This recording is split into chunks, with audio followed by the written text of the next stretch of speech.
Travis plays first base and hits sixth. Kyle Cush plays third base, bats seventh. Brian Sewell, the catcher, hits eighth. And it's Brando LaRue batting ninth at second base. That's a breaking ball that just grazes the outside edge. And the count's 0-2, and we've seen that all season long from Jake Harford. His ability to use the breaking ball to throw it for strikes instead of throwing it out of the zone to get swings and misses. It's been very effective. Here comes the 0-2. It's bounced on the ground, picked up by Roman, and he's going to go to second for one. Back to first. It's not going to be in time. Looked like Romanen had a little trouble getting it out of his glove there at third base. They couldn't go around the horn to turn it. So that'll be a fielder's choice. Pompey retired at second base. Morrow's on at first now, so still a runner at first base, but now one gone.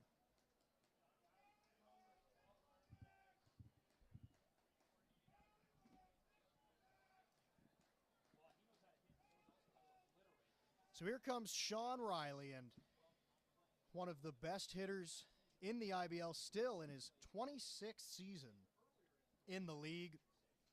Has the record in the IBL in a slew of different categories as he takes the first pitch fastball right there for strike one.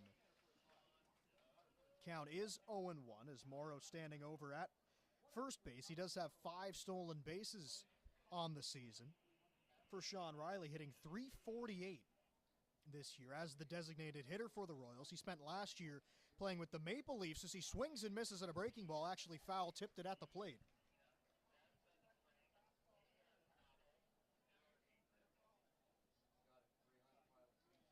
So it's 0-2 now, and this is the third consecutive hitter that Harford has been able to get ahead 0-2. Last time he was able to retire the hitter on a ground ball. Now it's bounced out to second base. Dupuis picks it up. He flips it to second for one. He's going to hold on to it. That's Smybert at shortstop.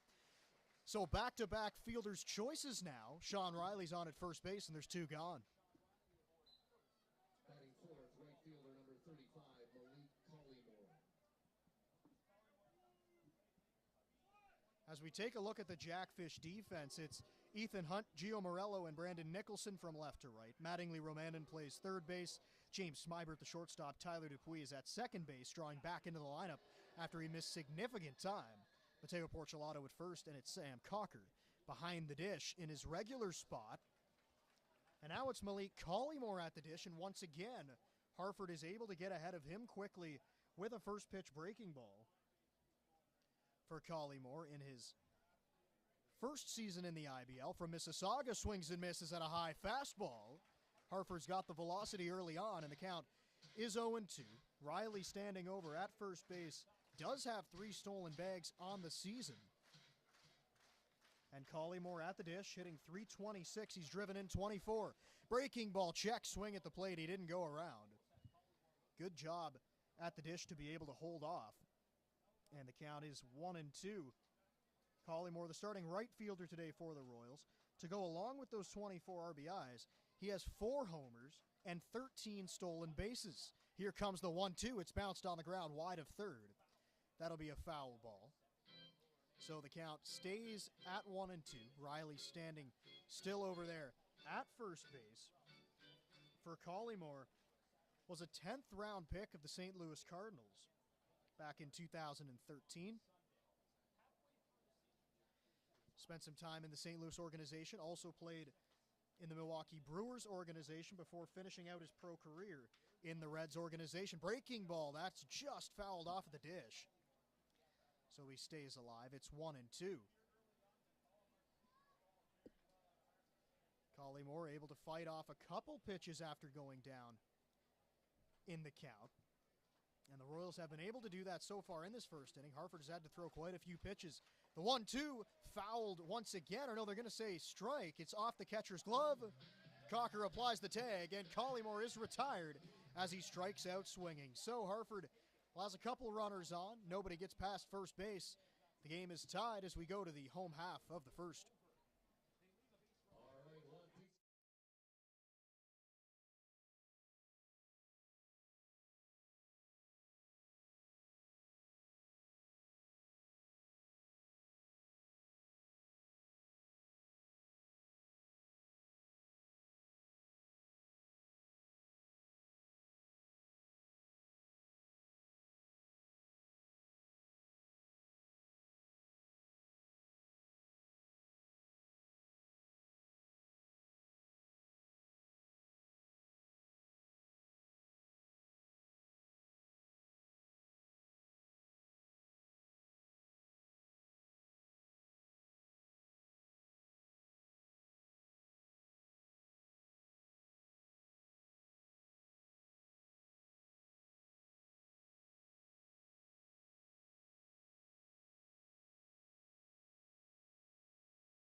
Back now at Welland Stadium. As I understand, we did have some technical difficulties off the top of the broadcast, so we do apologize for that, but we're on the air now as it's no score as we go to the bottom of the first inning. We'll take a look at the starting lineup for the Jackfish. It's Gio Morello leading off in center field. Mateo Porcelato, he hits second and plays first base. Brandon Nicholson plays in right field. He bats third. Sam Cocker, the catcher, hits cleanup. He bats fourth. James Smybert, the shortstop, bats fifth. Tyler Dupuis back in the lineup today, and that's a big bat to get back in there. He bats sixth and plays second base. Ethan Hunt is in left field, batting seventh. Mattingly Romanen back in the lineup today. He will bat eighth and play third base. And then it's Zarly Cena getting the start at designated hitter and batting ninth. So Matt Hildebrand out of the lineup today. The starting pitcher for the Royals, Emily Guerrero. The right-hander has an ERA of .424 on the season. His first pitch delivered, and it's bunted at foul. Morello trying to get on early with the third baseman, Kyle Cush, playing back. We've seen Morello try that a few times this season. He couldn't keep it fair that time, though, so he falls behind in the count 0-1. For Morello, .320 on the year. Also 23 RBIs, hitting out of the leadoff spot. Tells you how consistent the bottom of the order has been. Next pitch from Guerrero is outside. Count evens at 1-1, and right away, with Guerrero on the mound, you can see a very unique delivery coming from the side. Here comes the 1-1. It's painted on the outside edge. Morello didn't love the call, but the count is 1-2. Porcelato, he's on deck. Another guy who's been having a stellar season so far in this Jackfish lineup. Here comes the 1-2 from Guerrero. That's in the air right field. Coming on is Collymore, almost in his tracks. He is now. And he makes the catch. For the first out of the inning, Morello hit the ball hard. Right at the right fielder. Now here comes the first baseman, Mateo Porcelato. First baseman number 10, Mateo Porcelato. A lot of speed out there in right field for Malik Collymore. Didn't really have to use it, though. The ball was pretty much hit right at him. So Guerrero gets the first out. Interesting to see Guerrero on the season has given up the most hits in the IBL with 67, but has only given up 28 runs, which is just 4 more than the Jackfish starter, Jake Harford. His first pitch to Porcelato, it's right there on the outside corner. And the count's 0-1. So you wouldn't think he'd be able to sustain those kind of numbers throughout a season, but obviously so far this year he's been able to get out of some jams, pitching well with runners on base. His next pitch is inside to Porcelato. Mentioned Porcelato is really hitting well in this Jackfish lineup, .325 average. He's got 26 RBIs. That's good for 4th place in the IBL. He takes once again on the outside corner, and the count moves to 1-2. And early on, Guerrero looking like he wants to stay away from the power of these left-handed hitters. First to Morello, now to Porcelato, really working the outer half. The 1-2 to Porcelato, it's rifled right back up the middle. That's a base hit. Second hard hit ball of the inning. This time it does find a hole, and there's a runner on at first base for Brandon Nicholson.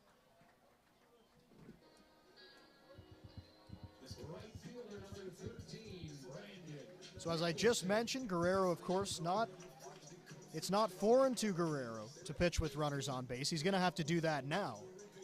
He'll have to pitch out of the stretch. First right-handed hitter he'll see in the Jackfish lineup, it's Brandon Nicholson. He's been hitting in the 3 spot all season long. And he's really been a mainstay out there. Porcelato was leaning towards second, and he gets picked off. Big base running mistake early on, as Porcelato looked like he was going on first movement on the first pitch to Nicholson, but the first move was over to first base. So he's picked off. Now back out of the windup for Guerrero. He delivers the first pitch to Nicholson in this at-bat, and he pours it on the outside edge now to the right-handed hitter. And the count is 0-1. Guerrero back up onto the rubber, working very quickly here in the first inning. That time he does miss outside, and the count is 1-1. for Guerrero, the Dominican Republic native, in his 5th IBL season. Nicholson rifles a ball back up the middle, and that one's going to drop in front of the center fielder. Second base hit of the frame for the Jackfish, and now here comes Sam Cocker.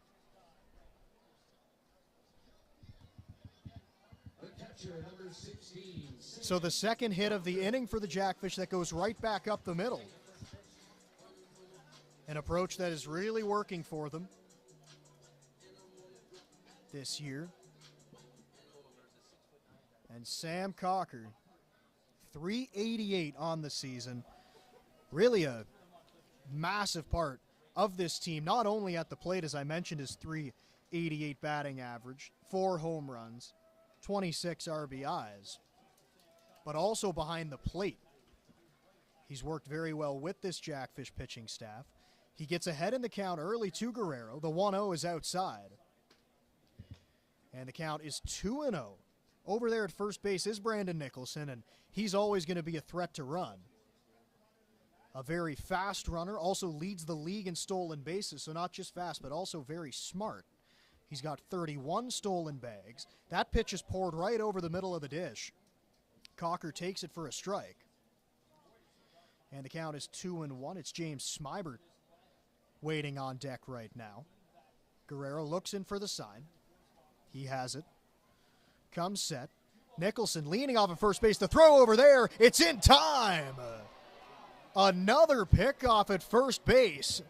So both singles that the Jackfish have this inning are picked off by Emily Guerrero. And the side is retired. So no run scored. It's still 0-0 as we go to the top half of the second.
Barlas, to go along with that 233 average, does have 10 RBIs on the years. He bats with the bases empty, and he fouls one straight back.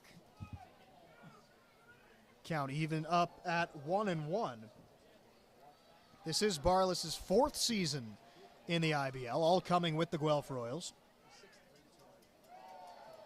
As the wave is getting started here, and at the pond, this is the biggest crowd on hand so far this season, probably in the history of the Jackfish. Tickets were sold out before the game.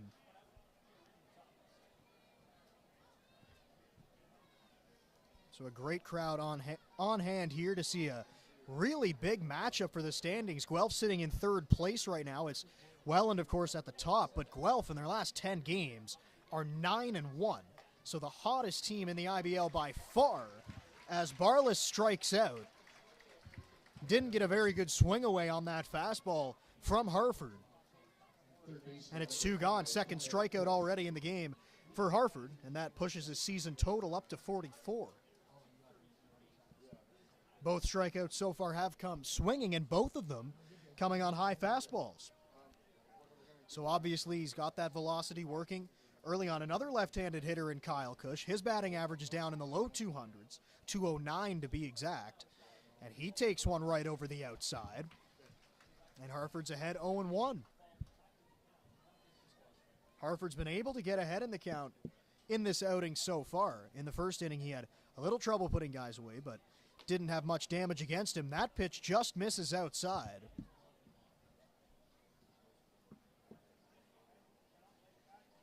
And the count evens up now at 1-1 on Cush. 2 outs, bases empty. Harford working in his 2nd inning. Pitch is right back up the middle. That's Smybert. It kicks off his glove. That'll be an E6. And Kyle Cush reaches on the air, and now here comes Brian Sewell. Catcher number 55, Brian Sewell. Smybert's been sure-handed all year out there, playing up the middle. Played a little bit of third base, actually, when he came over, but mostly playing shortstop for this Jackfish team. That's his 5th error on the season. First pitch to the number 8 hitter, and catcher Brian Sewell is taken on the outside edge. That's strike 1 as the wave continuing here at the pond. All the fans getting into it. The runner over at first base is Cush. He has 1 stolen base on the year. Sewell wanted to go after it, but he held off. Becomes a moot point, though, as that is a called strike on the outside. Sewell only has 1 at-bat on the season coming into today. He did have a base hit. Pitch is just outside. Some of the Jackfish defenders looked like they started off the field thinking it was strike 3, but the pitch was called outside by home plate umpire Alex Tacone. Harford looks over at the runner at first base, checks him again, and delivers towards the dish. It's outside. The count evens up now at 2-2. If Sewell can find a way to reach here, Brando LaRue, the second baseman, will get an opportunity. Once again, checks the runner a few times. 2-2. That's bounced out to shortstop. This time, Smybert's up with it. Flip it the short way to second. And the inning is over. Once again, a runner gets on at first but doesn't get any further. No damage done so far by the Royals. Still no scores. We go to the home half of the second.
Home half of the second inning now, and leading off is Sam Cocker. He was at the dish when Brandon Nicholson got picked off at first base. So due up this inning is the 4, 5, 6 hitters. It's Cocker, James Smybert, and then Tyler Dupuis back in the lineup today. First pitch of the inning to Cocker, it's fouled off the end of the bat. Was way out in front of that offering from Guerrero. And the count is 0-1 now on Cocker. Guerrero jumping ahead quickly, pitching out of the full windup, and the 0-1. That pitch is up high. And the count's 1-1. Just looking at the delivery, I mentioned a little bit earlier that he's throwing from the side, but also looks like a little bit deceptive. Maybe coming in faster than it looks. That ball's popped foul. Out into the seats.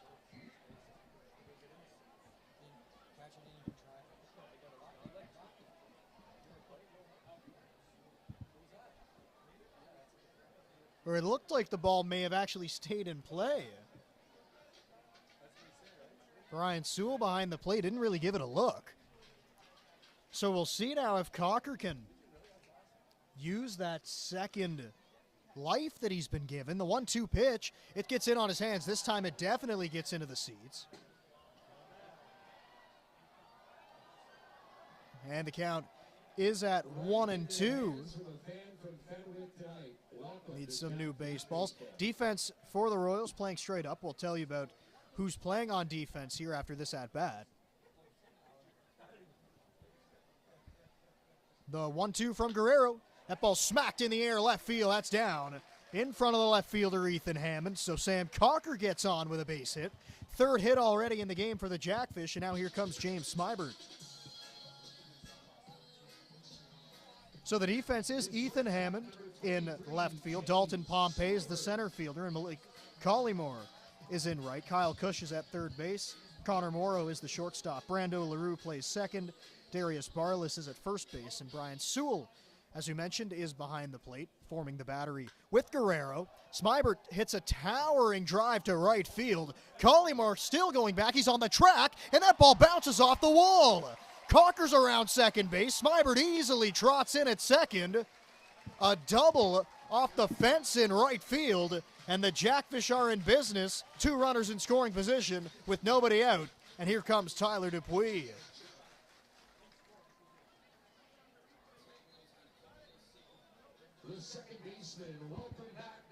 Off the bat of Smybert. Thought that was going to be a routine fly ball to the right fielder, Collymore. But it just kept carrying and carrying. As you look at the flags in center field, they are blowing out. And it ended up banging off the wall. So mark that down as a double for Smybert. And now it's Tyler Dupuis. Back into the lineup, and he shoots a ball down the line, and it's fair. Cocker comes in to score. Smybert easily get across the plate. Now Dupuis is racing around second as they dig the ball out of the corner as he slides into third with a 2 RBI triple. Welcome back, Tyler Dupuis.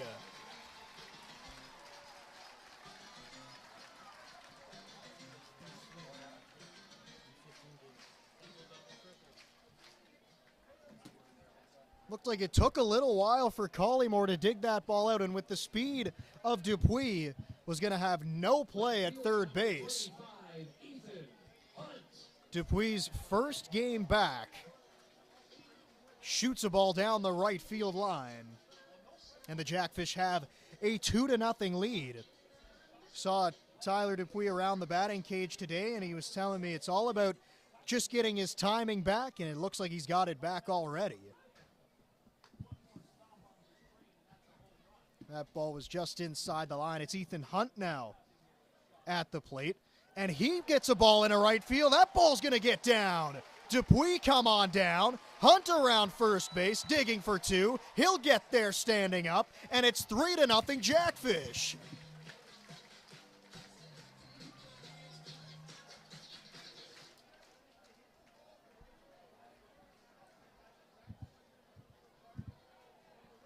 So that's back-to-back hits to right field, both of them coming off the bat of right-handed hitters. They're using the entire field, and still a runner out there in scoring position. It's Mattingly Romanen and nobody out. in this inning. Mentioned it before, it looked like Emily Guerrero is really working the outside part of the plate to these hitters, and the Jackfish have been able to go right with it, and this ball's hit out to right field, and it's going to drop in front of Collymore, and it kicks over his head. Ricky Pilateri's going to wave home Ethan Hunt. Now on his way to third base is Roman, and head first dive, and they got him. What a relay throw to third to nab the runner there. A run comes across the plate, make it 4-0 Welland. But a perfect relay pulled off from Collymore to LaRue to Cush. And throw out Roman and digging for third base. So it's the first out of the inning. And the bases are clear for the DH, Zarly Cena. But once again, going the other way for Jackfish hitters. Hitting that ball to right field. That's 3 consecutive hits to right field. So it's Zarly Cena now taking outside.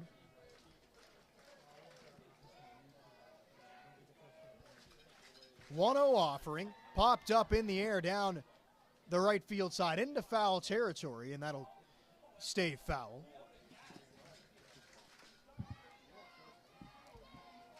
1-1 count now, and just going back to that play at third base. Mentioned the nice relay, but the throw from LaRue was right on the bag.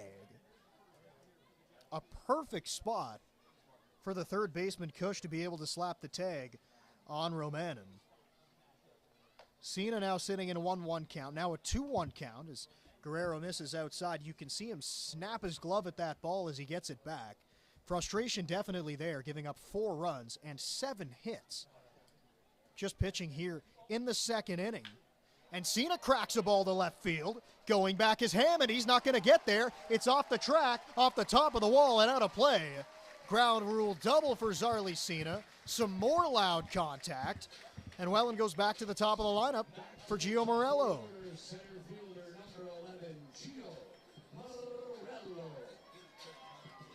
Morello lined out to right field in his first opportunity today. Cena coming into play today hitting .318. A guy that was a big acquisition for them last season. Didn't produce the way that they would like, but this year he's really turned it on.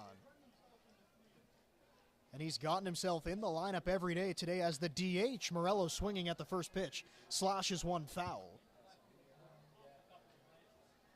And the count is 0-1.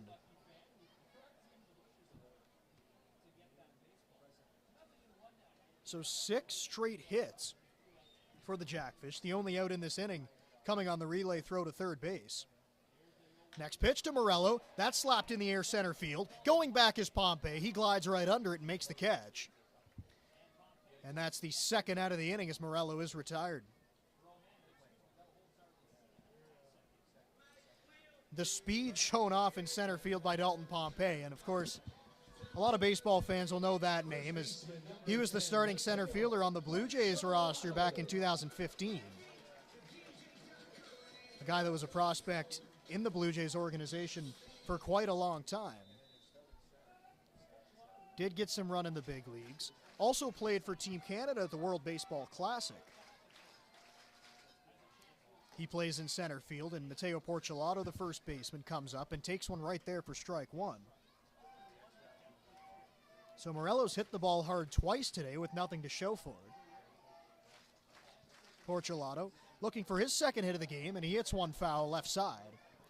And he falls behind now 0-2. It's Zarly Cena out there at second base. A little bit of an anomaly, but Cena does not have a stolen base this year.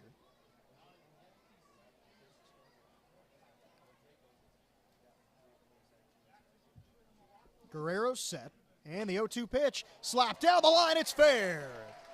Cena around third base, Porcelato around first. He'll get into second standing up. Cena comes across to score, and it's 5-0 Jackfish.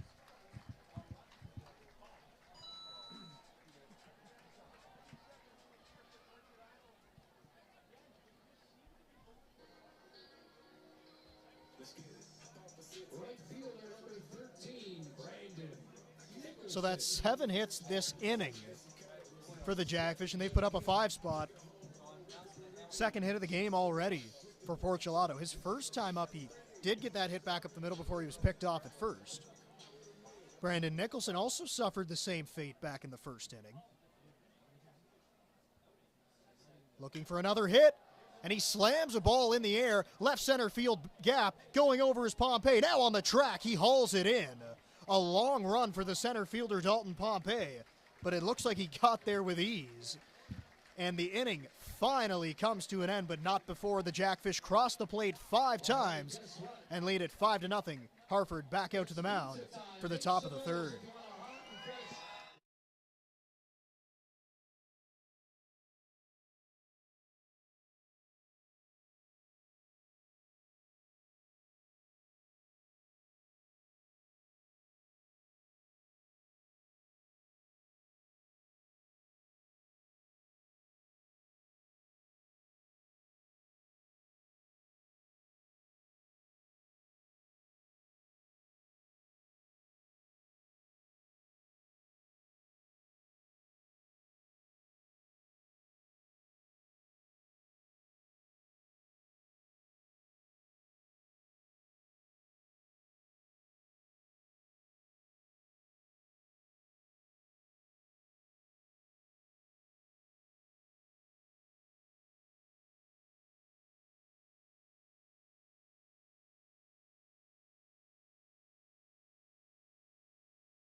Third inning we go now, and here comes Brando LaRue.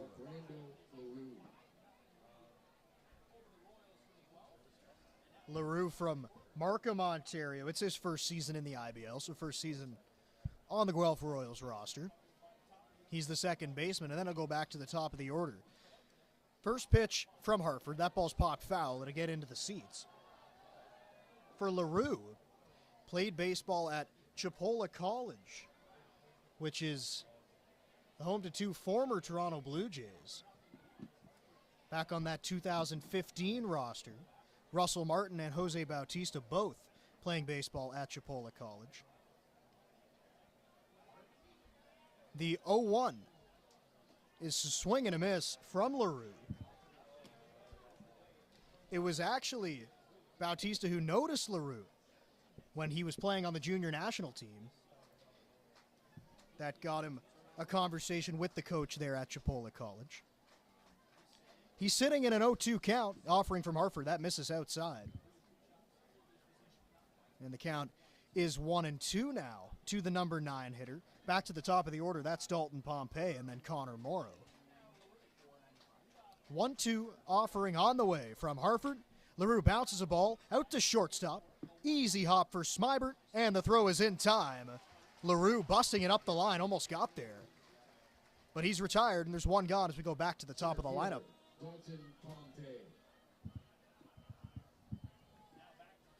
Those are the kind of bounces you love as an infielder, chest high. Easy to make the throw over there to first, and now here comes Dalton Pompey.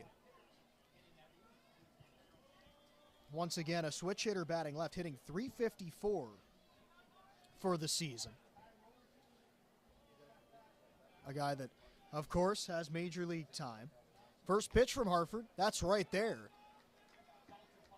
And the count is 0-1. Watching him play center field, though, you can see how effortless it looks with the speed he possesses, able to track down fly balls extremely efficiently as that ball bounces in the dirt.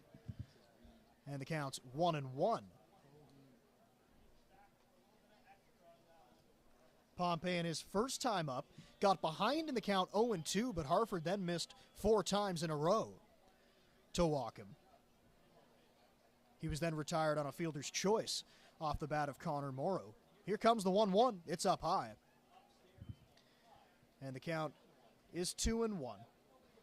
For Harford, when he's gotten into trouble this season, he's really been missing to the arm side with his fastball. But has looked good so far in this one as he deals to Pompey. Hits it to left field. Hunt right there to make the catch. Barely had to move his feet. And there's 2 gone. Pompey didn't get much on that. Kind of reached his hands out there and just looped it out to left field. Hunt was playing in the perfect spot to retire the Royals center fielder. So now it's Connor Morrow. He grounded into a fielder's choice his first time up. First pitch from Harford to him is up high, and the count is 1-0. He was also retired on a fielder's choice off the bat of Sean Riley back in that first inning. He's ahead in the count 1-0, right-handed hitter, facing the right-handed pitcher. Harford set at the belt and delivers inside. Count moves to 2-0. If he can find a way on, it will be Sean Riley getting an opportunity to hit in this third inning as the Guelph Royals look to get some runs back. And if you're Harford, you'd like to get that offense right back up to the plate. 2-0. Fouled straight back. Coming in hot up here.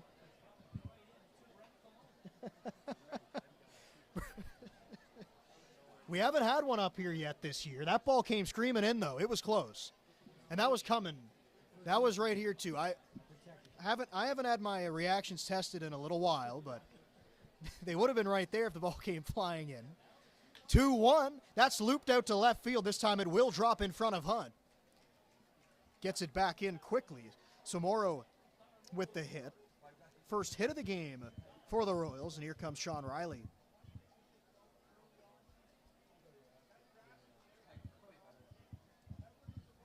Back-to-back balls hit to left field.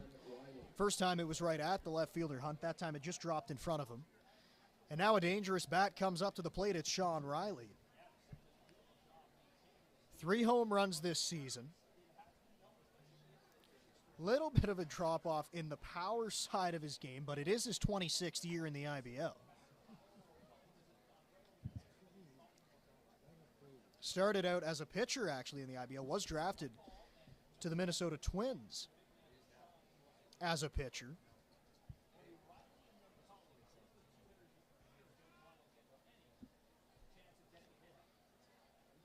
(1-0) just misses outside, and the count is 2-0. Looking at Riley, he holds the IBL record in home runs, hits, RBIs, and doubles. Guy that's been a potent bat in this league for a long time. That pitch is popped up high in the air. Smybert going out behind the cut of the grass. Now he's right there to make the catch. And the inning is over. 1 hit in the inning for the Royals, but he doesn't get past first base. And the Jackfish still lead it 5-0 as we go to the bottom of the third.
16, Sam Cocker. So it's Sam Cocker now to the plate. Cocker led off the second inning. Jackfish sent 9 men to the plate in that inning, scoring 5 times with 7 hits. Cocker scored back in that second inning. Nobody up in that Royals bullpen, so it still is Guerrero on the mound, and the ball is fouled straight back. He gets behind in the count now, 0-2. And that's kind of different for Guerrero. We mentioned that he's given up a lot of hits, but usually able to minimize the damage very well. But in that inning, just couldn't find a way to retire the Jackfish hitters. And even when they did, they were well-hit balls. Cocker takes up high, and it's 1-2 now. Cocker scored a run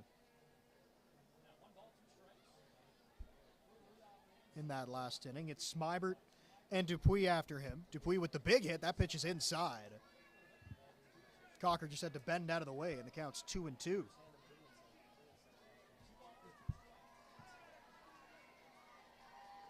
Two offering, breaking ball lashed in the air left field. That ball's going to get down. A line shot off the bat of Sam Cocker.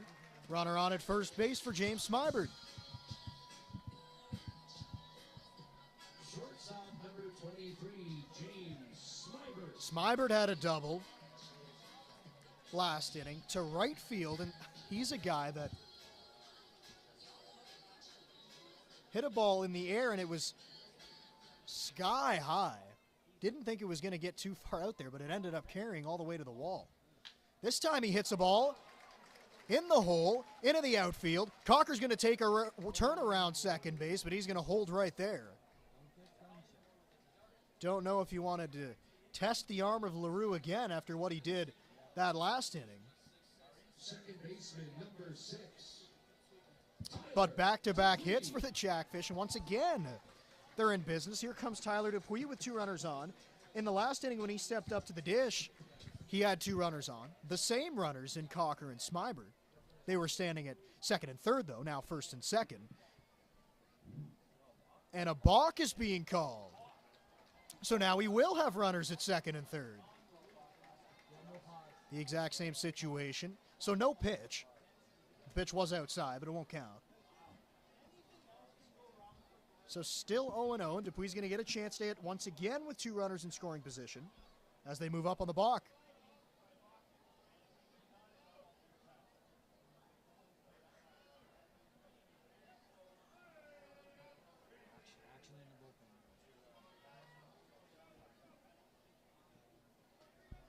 Count. Now working out of the windup is Guerrero.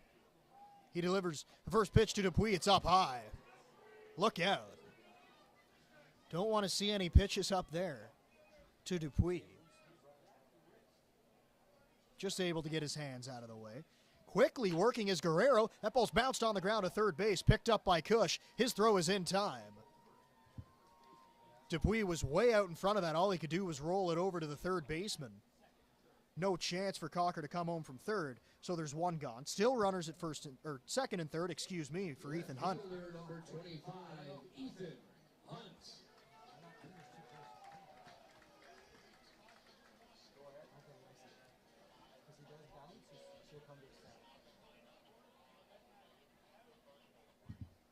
Ethan Hunt now to the plate. He had a double in the last inning. He fouls one away. Once again, you can see trying to go to right field. He did it to perfection in the last inning. That cashed a run. That sent Dupuis home from third base. He's going to try to drive in a couple as they stand in scoring position. He hits a ball over the head of the second baseman, LaRue. That's down for a hit. Cocker in to score. Ricky Piliteri puts up the stop sign for Smybert. Another RBI for Ethan Hunt. The Jackfish lead it 6-0 now, and they got runners at the corners with 1 out. And it's Mattingly Romanen. Third baseman, number 8, Mattingly Romanen.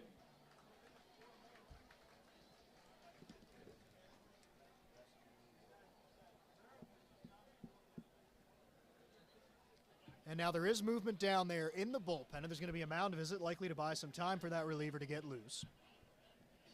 Quick chat out there, and It was a little bit surprising to see no mound visit in the first inning.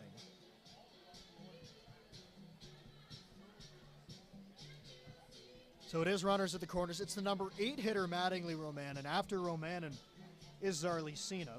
Both guys have hits in this game. Both guys have doubles in this game. Of course, Romanen was thrown out trying to get to third.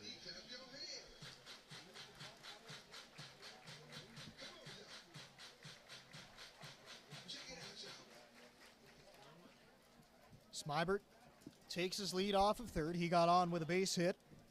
And Hunt takes his lead off of first. He got on with a base hit as well. Dancing over there at first base. Not going anywhere. Romanen takes at the knees. That's strike one. And the count is 0-1 to Romanen. Romanen hitting .280. And you look at that and you say that's a pretty good batting average of .280. The lowest in the lineup today. Everyone else in the 300s. Hunt bluffed a move to second base. Didn't go anywhere. But the pitch is right there for a strike, and the count is 0-2 on Romanen. This is a guy that's able to battle at the plate. Oftentimes able to get his bat on the ball, put a ball in play, and that's exactly what the Jackfish would be looking for right here. Hunt is running this time. They are going to throw it down a second. Hunt easily steals it. The throw was offline. So once again, 2 runners in scoring position. For Ethan Hunt, he moves up with his 11th stolen base on the season. That'll push him into 8th place in the IBL.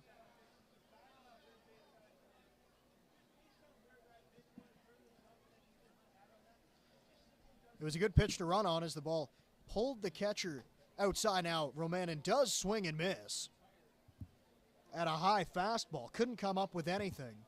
So he's down on strikes. There's 2 outs now. So with 2 gone, the infield can move back for the Royals. They were playing in before, as they didn't want to let that lead get any farther than 6. But now going to allow some more range as they move back to around the cut of the grass. Cena facing the righty. He fouls it at the dish. 0-1 now is the count to the Jackfish designated hitter. Cena has actually gotten quite a bit of time this year over at first base, a position that he's not necessarily a natural at. He's not necessarily a natural first baseman, but he did a great job over there playing defensively. And of course that bat has been red hot. He hits a ball to right field. Collymore is going to stop and let it bounce in front of him. 1 runs in to score. Hunt's being waved around, and the throw's going to be cut off. 2-run score off an RBI single for Zarly Cena. And the Jackfish lead it 8-0.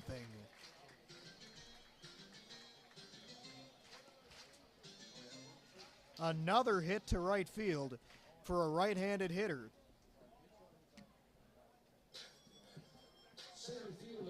And once again, the right fielder, Collymore, not able to come in and make the play. So, Morello now getting his 3rd opportunity to hit in the 3rd inning. And he bounces the ball out to shortstop. That's Morrow. He's going to go to short way to second to retire Cena and retire the Jackfish. But they do score 3 times, and they push their lead out to 8 runs now. It's 8-0 as we go to the 4th.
Fourth inning now. It's Malik Collymore, number 4 hitter and right fielder, to lead off.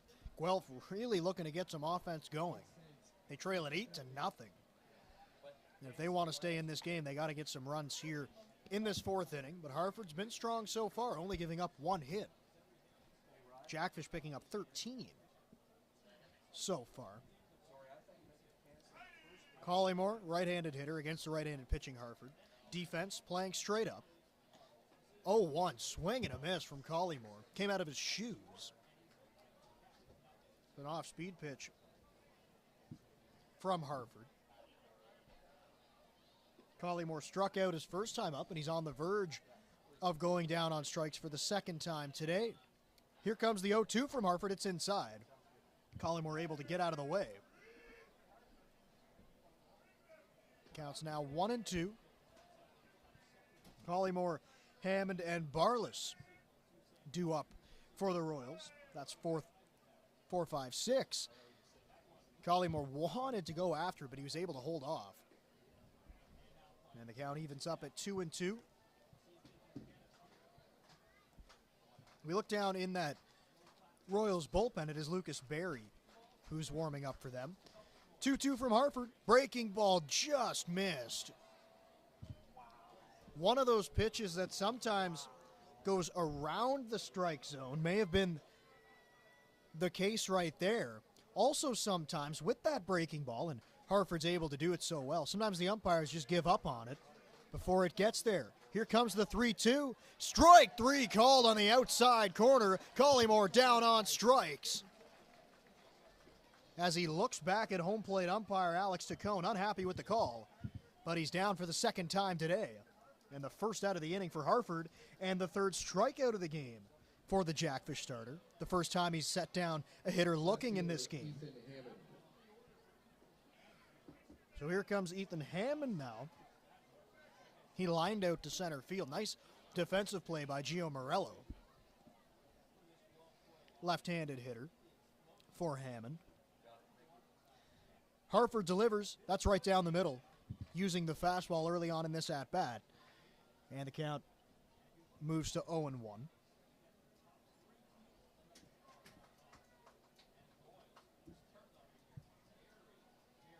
The 0-1 swing and a miss. Went with the high fastball. He was behind it. Now it's 0-2. And if you're the pitcher, Hartford, and the catcher, Sam Cocker, you can really go anywhere now. You're able to get that fastball by him at the top of the zone. Also, you have a good curveball to get strikeouts. Comes the 0-2. He bounces it in the dirt. Doesn't get a swing from Hammond. And the count is 1-2. But if you look at Hartford throughout the season, it seems like he likes to go to the high fastball in strikeout situations. Seems like what he likes to use as his put-away pitch. Here comes the 1-2. He went with a breaking ball. Strike 3 called. Another one set down looking. Hartford's dialed in, and there's 2 gone.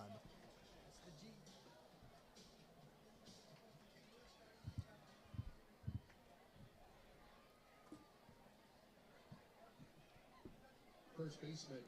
I mentioned he likes to go to the fastball in strikeout situations. He crosses me up and throws a breaking ball, but he got it right in the zone. Didn't need to get a swing and a miss from Hammond. So there's 2 gone, and it's Darius Barlis, the first baseman for the Royals, taking outside, maybe a tad high as well. Count is 1-0. If Barlis can find a way aboard, it'll be Kyle Cush, third baseman. 1-0 count. The offering from Hartford just above the letters. You can see Cocker trying to frame that one, trying to bring it back into the zone. Couldn't quite get it back to the top of the strike zone, though, so it's a 2-0 count with 2 gone in the inning. Hartford looking to set down the lineup in order here in the fourth. Next pitch is down low, and the count is 3-0. Hartford, as good as he's been so far this game, has not set down the lineup in order in the first 3 frames. Looking to do so, but he's going to have to fight back as it's a 3-0 count. Offering is just high. 4 straight wide ones will push Barlis down to first base on the walk. So he does find a way on, and now Kyle Cush comes up to the dish as Sam Cocker is going to go out, Baseman Kyle Cush. go out to the mound and have a quick chat with his starting pitcher, Hartford.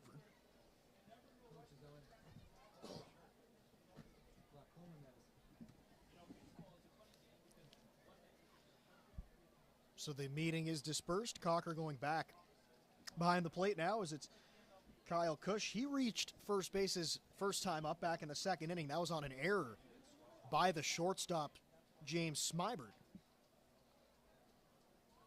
Barless on at first base. He does have a stolen base on the season. First pitch is right there for strike one, and that's huge if you're Jake Hartford after missing 4 straight times to the hitter before. To come back and throw that strike, get back into the zone. We'll see if that dials him in against this hitter. Next pitch is down low.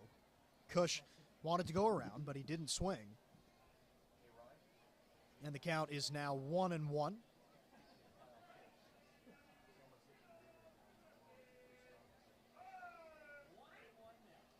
Offering to Cush. It's fouled away. Slashed foul. Once again, it looked like Hartford's fastball got in on the hands of Cush. Wasn't able to get his bat around, so he's now behind in the count 1-2. As Hartford steps off, you could see him pointing to himself after that. So he's saying he wanted a different pitch. He's got the sign from Cocker. And the offering, it's a breaking ball right there for strike 3. Hartford walks one, but strikes out the side. Once again, the Royals don't score, and the Jackfish still lead it 8-0 as we go to the bottom of the 4th inning here at Welland Stadium.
for the Jackfish. First baseman number 10. Bottom of the fourth inning we go now as Mateo Porcelato's at the plate.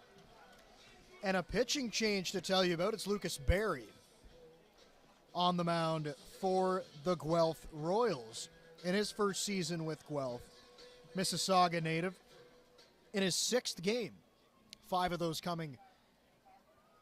of his previous appearances coming out of the bullpen. One of them was a start. His first pitch runs inside and drills Mateo Porcelato right in the backside. So Porcelato reaches first base. Here comes Nicholson now, and just looking at the numbers for Lucas Berry.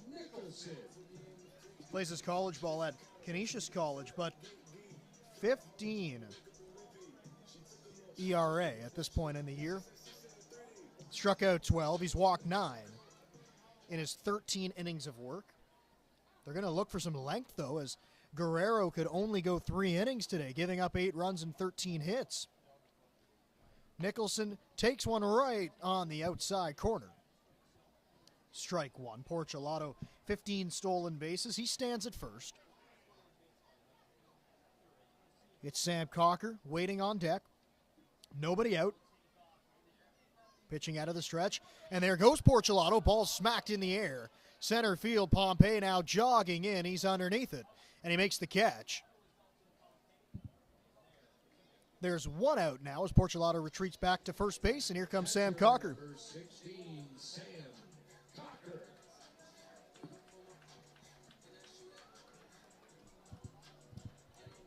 Cocker's had a good day at the plate so far. 2 hits already to his ledger. Both times hitting the ball to left field. Of course, both of those coming off of Guerrero, his first time able to face Berry. Once again, Porcelato's running, and the ball's popped up. Catcher looking for it. Now the third baseman coming in. That's Kyle Cush. He makes the catch. Just crossing into fair territory. Porcelato's got to go back to first once again as he gets his wind sprints in, and he's back. Twice now, he was moving on the pitch when the ball was popped up. And twice it looks like he had the base stolen. So he's still on at first base with 2 outs. Berry able to get some weak contact from this Jackfish lineup. And now here comes James Smybert. And he fouls one straight back. On that last play there, the catcher, Sewell, went into foul territory, and a great job by Cush coming down and calling off Sewell. It's always a tougher play for the catcher to make that play, but Cush made it easily. Throw over to first base, easily back as Porcelato. Definitely not the A move from Berry. Just kind of flipped it over there, making sure Porcelato staying close. The 0-1 offering, swing and a miss, off speed pitch. Smybert was way out in front. You could tell he was sitting on a fastball. Wasn't able to come up with anything, so he sits behind in the count now 0-2. Possibly a time Porcelato will be moving over there at first base in a 2-strike count. He is running, and the ball's popped up. Center field, Dalton Pompey drifting over towards the alley. He's right there. And the inning is over. So Berry comes out of the bullpen, hits the first batter he faces, but then retires the next 3. And the Jackfish don't score. So they still lead at 8-0. So we go to the 5th. And your safety and the kid's safety.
Catcher number 55, Brian Sewell. We go to the fifth inning now. It's Brian Sewell, the catcher for the Royals. He's going to lead off in this fifth inning. Brando LaRue also due up, and then Dalton Pompey will get an opportunity. And if you're Guelph, really got to start scoring some runs here. They trail by 8 as we go and play in the middle innings right now. Harford's been extremely solid on the mound for the Jackfish, and he gets a swing and a miss from Sewell. Sewell's first time up, he grounded out to the shortstop Smybert. Coming into this game, Sewell was only 1 for 1 on the season, so now 1 for 2. Defense straight up. Harford delivers. Sewell right back up the box. That's a base hit. His second hit on the season, and he checks in with a leadoff single. Now here comes Brando LaRue. That ball was smoked off the bat. Second hit of the game for the Royals. The first hit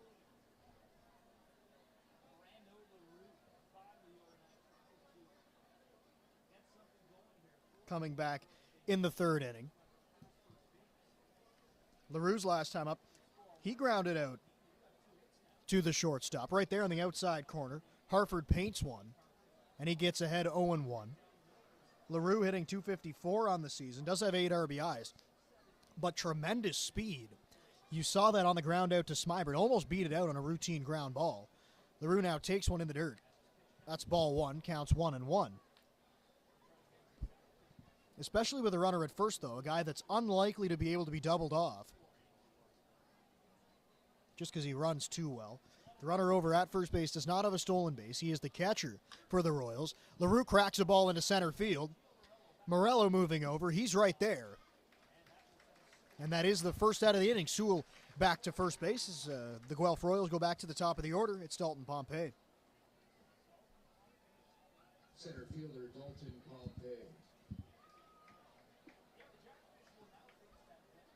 Pompey lined out to left field his last time up. Didn't get a whole lot on the ball, kind of reached out, just got it off the end of the bat. But he is hitting .354 coming into the season. And playing great defense in center field as we've seen. Sewell's moving now. Cocker, the throw down there, it's in time. No, he calls him safe. Must have missed the tag because the throw definitely beat him there.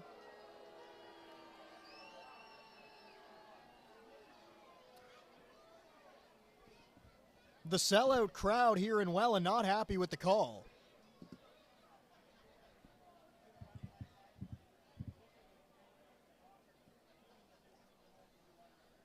Umpire at second base right now is Jeff Rose making the call.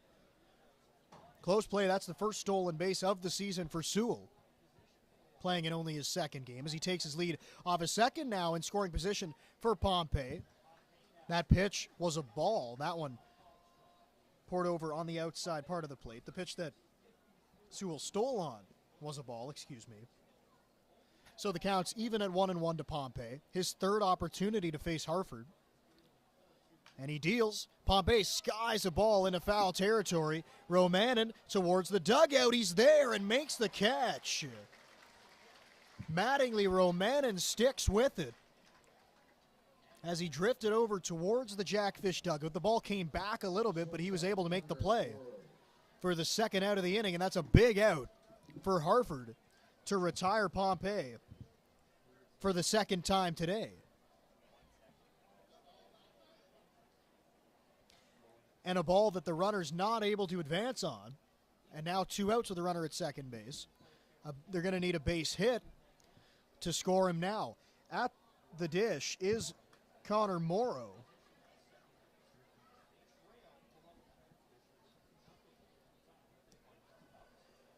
Morrow bounced into a fielder's choice. He also has a base hit to left field, looking to replicate that right now, as a hit would put the Royals on the board. He bounces a ball out to shortstop. Smybert can't backhand it. It's off the heel of his glove.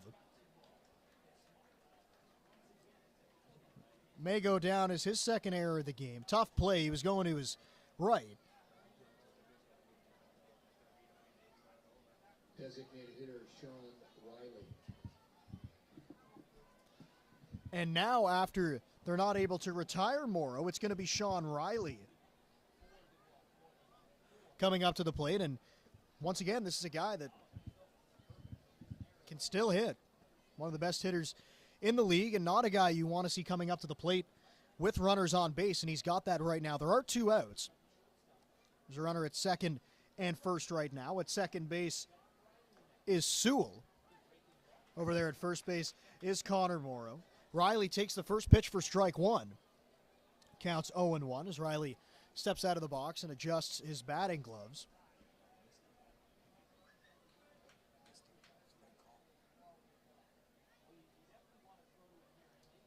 He's behind in the count, 0-1. Next pitch to Riley, swing and a miss. He was fooled on a breaking ball from Hartford. You don't see many swings like that out of Sean Riley. Definitely was not expecting that. And when you make him look like that, probably going to double up on it.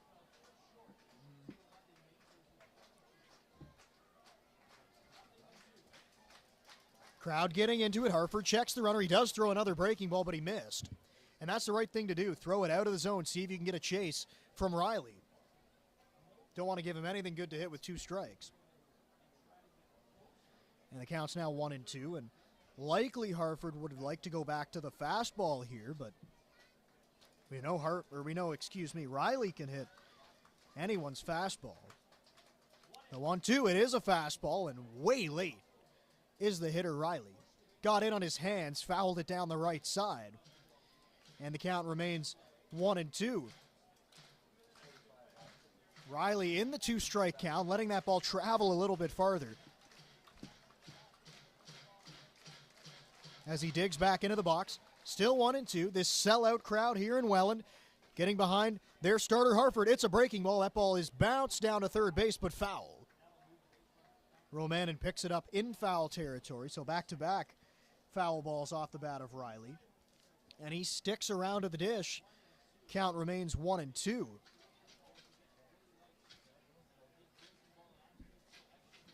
Mentioned he was a 28th round pick by the Minnesota Twins. That was back in 1995. That was as a pitcher as well. Only spent 1 season in the Twins organization. Now in his 26th year in the Intercounty Baseball League. Sits in a 1-2 count. Hartford's offering, fouled again. Riley continues to put up a good fight with 2 runners out there on base. 1 runner in scoring position. That's Sewell, the catcher. He got on with a hit up the middle. Riley still taking his time, now digging into the box. Swinging his bat around as Hartford gets the sign from Cocker. He has it now as he comes set at the belt, checks the runner at second, pitches to Riley. That's down low, picked up nicely behind the plate by Sam Cocker. Count evens up at 2-2, and talked about it earlier on that Cocker's bat has been so great, but that's the other side of his game that has been so strong. Not only able to call a game well and work with the pitching staff well, but his blocking ability has been great all season long. 2-2 to Riley. Popped up in foul territory. Porcelato's going to give it a look, but that ball's going to drift foul.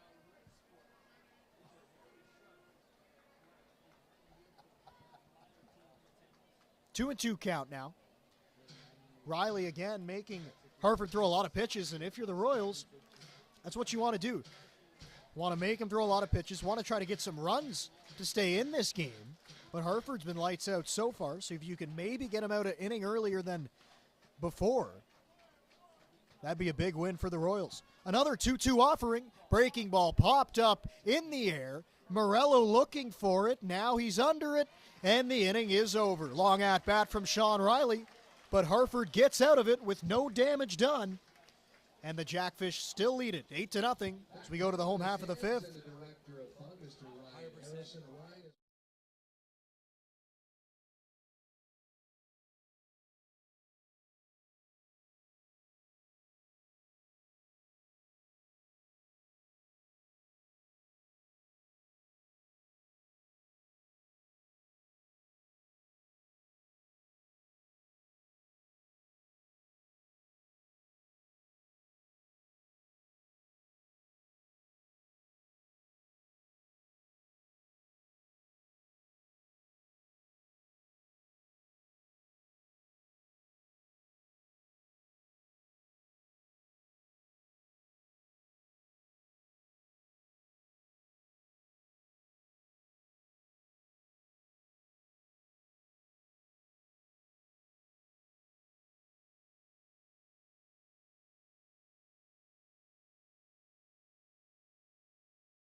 inning for Welland. Bottom half of the fifth inning. Here comes Tyler Dupuis. Good game so far in his first game back from injury. Had a 2 RBI triple his first time up to the plate. It was the first pitch he saw. Pitch is up high, and the count's 1-0. Quick start coming back from injury for Dupuis, and he hit the ball hard as well. He's 1 for 2. Breaking ball missed up high. Count's now 2-0. His last time up came in the third inning. He grounded out to third base. Coming into the game, he's hitting .341 before the injury, and as he waits for the 2-0 and bounces a ball right out to first base. Little bit of miscommunication, and he's going to beat it out. A little excuse me base hit for Tyler Dupuis.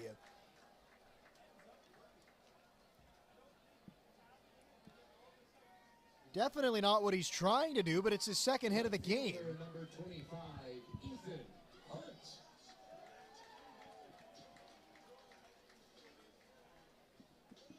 Miscommunication right there. It was Lucas Berry coming off the mound, and Darius Barlas tried to take it himself, but couldn't get there in time. And what I was going to mention about Dupuis, has 12 stolen bases on the season coming into the game today. First pitch to Hunt misses inside. Those 12 stolen bases puts him in 7th place in the IBL.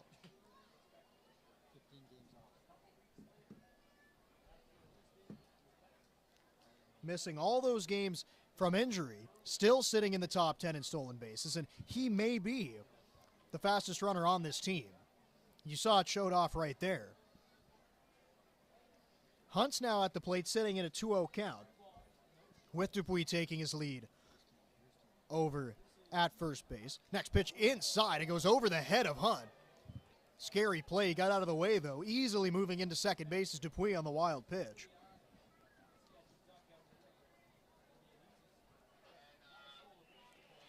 So after Hunt, it is Mattingly Romanen, and then Zarly Cena looking to get an opportunity in this inning as well. And there's a runner in scoring position with nobody out, and a 3-0 count to the number 7 hitter for the Jackfish. Dupuis taking his lead. Next pitch to Hunt. He swings 3-0, bounces it. Nice play at third base by Cush. Get up, throw perfect in time. What a defensive play by Kyle Cush. Sliding to his right, getting to his feet, making a strong throw. And Hunt is retired for the first out of the inning. Mattingly Romanen.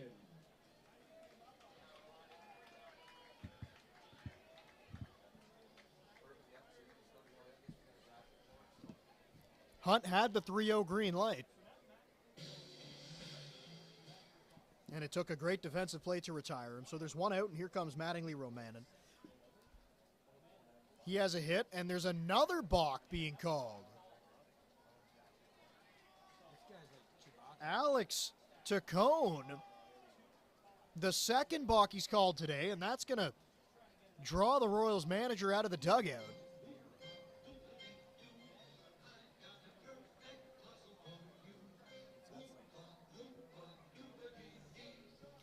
So still a conversation going on at the plate, and you could see Barry visibly upset about the call, asking the umpire at second base, Jeff Rose, why the balk was called.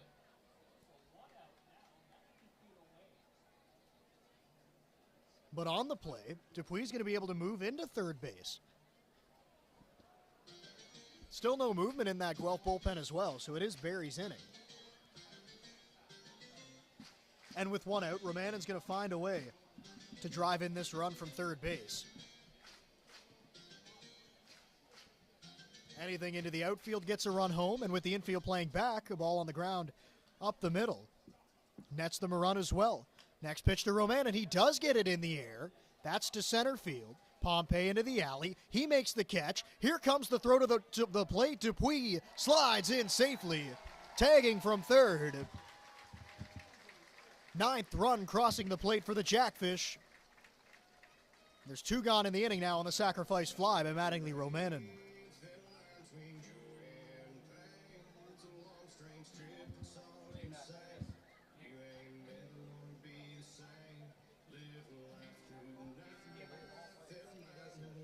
We know the arm strength of Dalton Pompey in center field, but he wasn't able to throw out the speedy Dupuis. Still made a good throw. Dupuis just outran the baseball. So Cena now going to hit with nobody on base. He's 2 for 2 in this game as well. His last time up, he drove in 2 runs. That was a huge 2-out hit from Zarly Cena. He swings and misses at a high fastball. The count is 0-1, and always big to get add-on runs, because in this league we know offenses can strike at any time, and the Royals do have a good offense. But they trail now by 9 as Cena takes below the knees. That's ball 1. Counts even now at 1-1. If Cena can find his way aboard, it'll be Gio Morello. 1-1, just outside. Barry might have wanted the call, but he didn't get it. Counts now 2-1.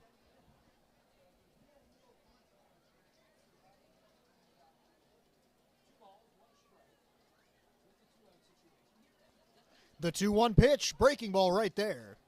That's strike 2 on Cena. Now he's going to have to battle with 2 strikes on him. But the count is even at 2-2.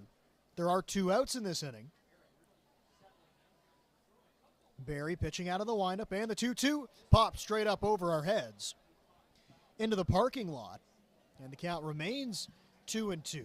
Cena putting up a good battle here against Barry. I mentioned it a little bit off the top of the broadcast, but a big game for both of these teams. Welland sitting in first place at 18-6, and Guelph really getting in there as well. 15-8 on the season. Cena fouls it away. They're just 2.5 games behind Welland for the top spot in the IBL, and now London sits 2 games back of Welland.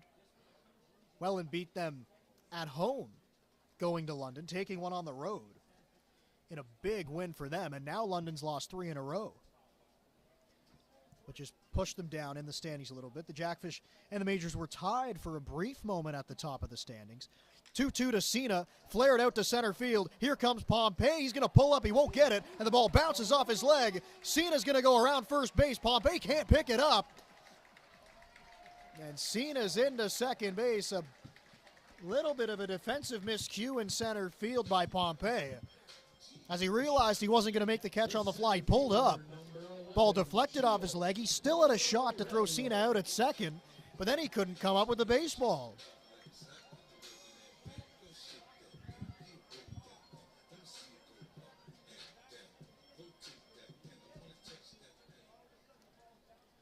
So here comes Gio Morello now, and Morello looking for his first hit of the game. He's 0 for 3.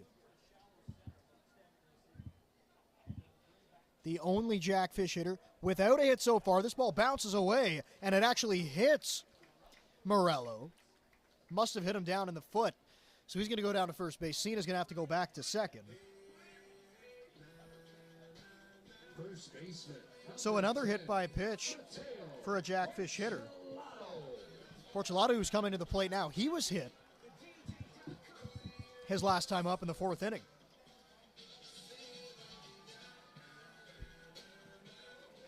So still 2 outs in this inning. Zarly Cena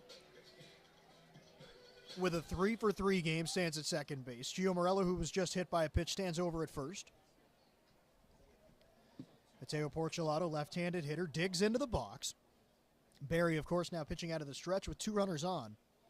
Checks the runner at second. And the first pitch to Porcelado, fouled straight back. That's been quite a few coming back our way. Wouldn't be surprised if one makes it in here today. Everybody's got to be on high alert.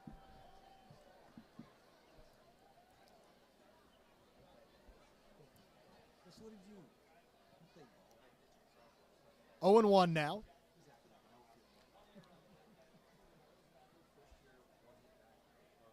Porcelado awaits the offering. That one's up high, just above the letters. Count evens up at 1-1. It's Brandon Nicholson waiting on deck, hoping to get an opportunity to hit in this inning. Porcelato with that RBI double back in the second inning. He now leads the team in RBIs. Breaking ball right there on the outside edge. Perfect pitch from Barry. Counts 1-2. Porcelato with 27 RBIs on the season.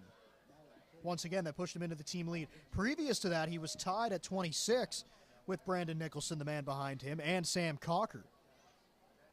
Looking to pick up a couple more RBIs as they stand out there on base as Barry misses down below the knees.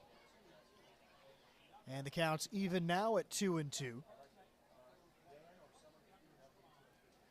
Runners take their leads. Looking in to get the sign is Barry. He has it. Comes set with his glove just around his chest. And the 2-2 to Porcelato in the air on the infield. Second baseman LaRue is right there, and he makes the play. To finish the inning, the Jackfish do score one run on the sacrifice fly off the bat of Mattingly Romanen, and they lead it 9-0 as we go to the sixth.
Sixth inning we go now as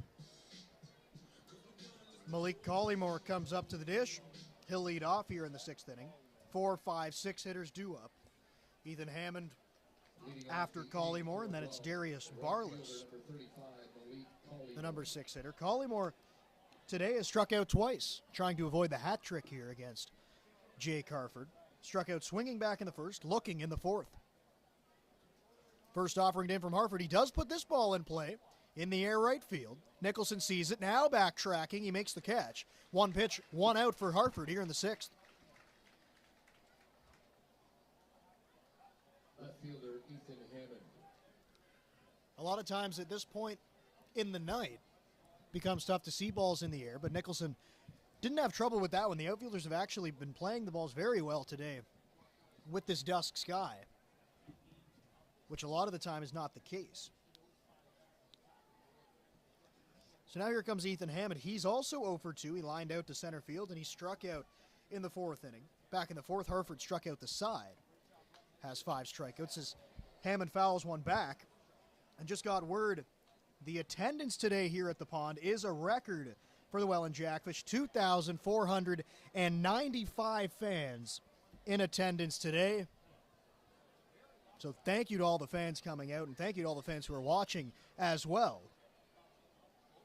But a big crowd here at the pond, and a loud crowd as well. They're really getting into it.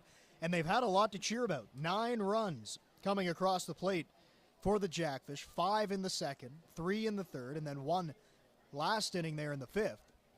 And they've also been treated to a great pitching performance from Jake Harford. He gets a fly ball to left field. Hunt now coming in. Smybert going out, and there's a collision. Hunt has the ball as he throws it back in. Smybert and Hunt had a big collision. And now Scotty Johnson's going to go out and have a chat with James Smybert. As you could see, Hunt was coming in hard for that ball. He got a tough read off the beginning. It looked like he kind of took a few steps back before noticing that ball was in, and he had to come in and get it. He slid to make a play but couldn't quite get there. Smybert was going out to make a play, and they collided with each other, but both players looked to be okay after what looked like a big collision from up here. So good to see both guys getting back to their positions. And now a runner at second base for Hammond. Hartford's going to have to try to work out of some danger now with a runner in scoring position. 1 out. Ball bounced in there. Great block behind the plate by Cocker, keeping that runner at second base. But Hartford does fall behind in the count, 1-0. It's Darius Barless at the dish right now, as the Royals look for their first run of the game. Left-handed hitting Barless. Kyle Cush stands on deck. Checks the runner a couple times at second base. Now delivers it. That ball's to left field. Hunt on the run towards the line. Still going. He's going to pull up. He can't make the play, and it bounces past him. Hammond comes in across the plate. First run of the game for the Guelph Royals. So Darius Barless picks up a double. He trades places with Ethan Hammond.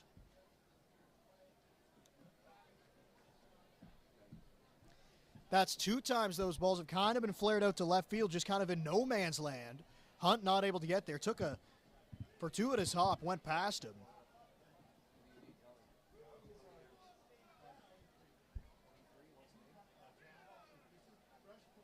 So now again a runner in scoring position. The score is 9-1. Barless with the double stands out there at second base.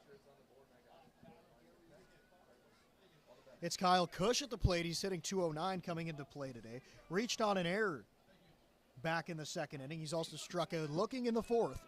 Offering is outside. Counts 2-0. Coming into this inning, Hartford had 83 pitches, so now around that 90 pitch range, and nobody moving down there in the Welland bullpen. They do still have an 8-run lead. And Hartford has been in pretty much command of this game the entire time, but now he falls behind 3-0 to the Royals' third baseman, as the Royals continue to try to score some runs and get back into this game as we play in the 6th. 3-0 offering, that's right there. And the count's 3-1 now. Brian Sewell, the catcher, is on deck.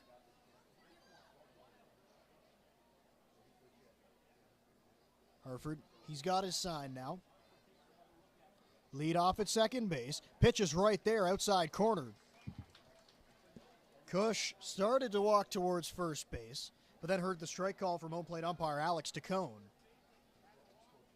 and had to get back into the dish. So it's now a full count. Hartford's worked it all the way back as he looks for the second out of the inning, with the runner still standing in scoring position. The 3-2, swing and a miss. Got him to swing over top of that pitch.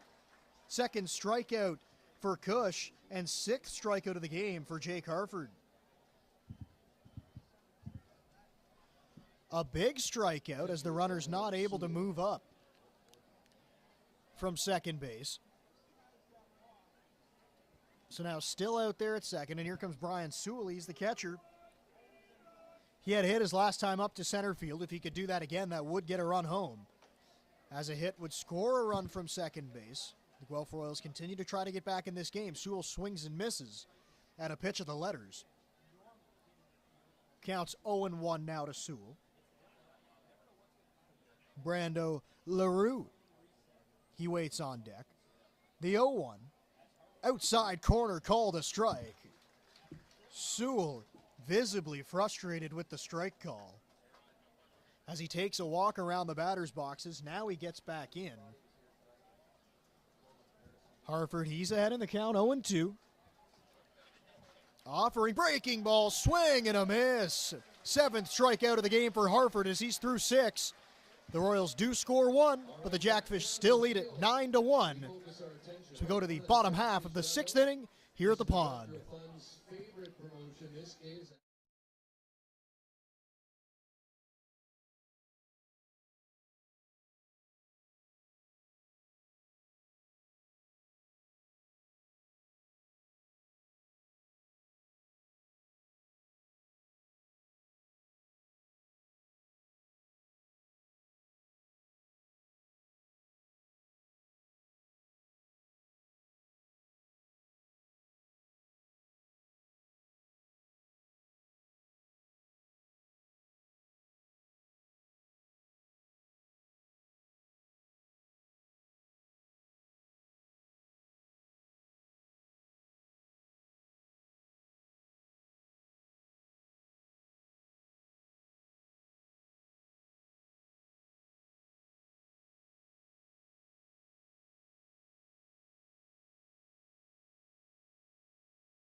Leading off the inning for the Jackfish, right fielder number 13.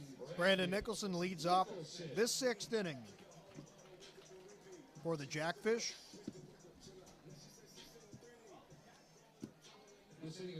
One for 3 so far in the game. Had a base hit to center field his first time up. Flew out to center field his last time. Also flew out to center field in the 2nd inning. So looking for his 2nd hit of the game. 3, 4, 5 hitters due up. Nicholson, Cocker, and Smybert. Lucas Berry back out on the mound in his 3rd inning of work for the Royals as their bullpen does throw. Pitch is high. As the ball gets past the pitcher, Berry. Nobody's on base, though, so the ball gets thrown back in. The count's 1-0 to Nicholson. Both bullpens are actually moving. For Welland, it looks like Casey Howard, who's gotten up to throw. The 1-0 to Nicholson, just at the letters. Count evens up at 1-1. Nicholson, .324 average, entering play today. 1-1 offering. Breaking ball fouled straight back. Counts 1-2. And looking at that average at .324, he's a guy that really uses the whole field. I was talking to him once during batting practice, and he told me that he's really just focusing on going gap to gap. And that's exactly what he's done so far this season, and that's why the offensive numbers have been so strong for him. The 1-2 pitch, fouled straight back. Keeps getting closer to us. Count remains at 1-2.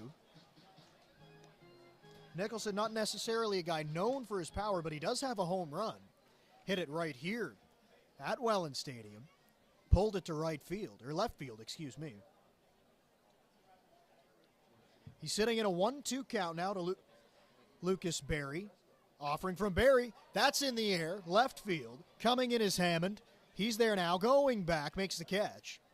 And Nicholson is retired to start the home half of the sixth.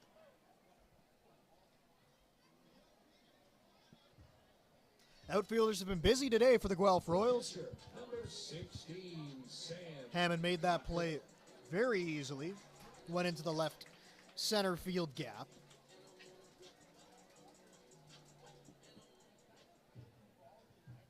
So pitching out of the full windup is Berry. One out. Nobody on base for Sam Cocker. Breaking ball that grazes the top of the zone. And the count's 0-1. Into the game today. Berry had 9 walks to his name, but he's really been able to get the ball over the plate as Cocker fouls it away. And I mean, that's half the battle as a pitcher. If you can be around the plate, you'll have much more success. Because, of course, the batting average goes down by a lot when you get behind in the count. Cocker's way behind in the count at 0-2. Now he takes one way up high. Still behind in the count, but it is 1-2. James Smybert, he waits on deck. The 1-2 to Cocker. In the air left field. Coming in is the left fielder Hammond. Still on the run. Now he's there and makes the play. 2 are gone on 2 fly balls to left field.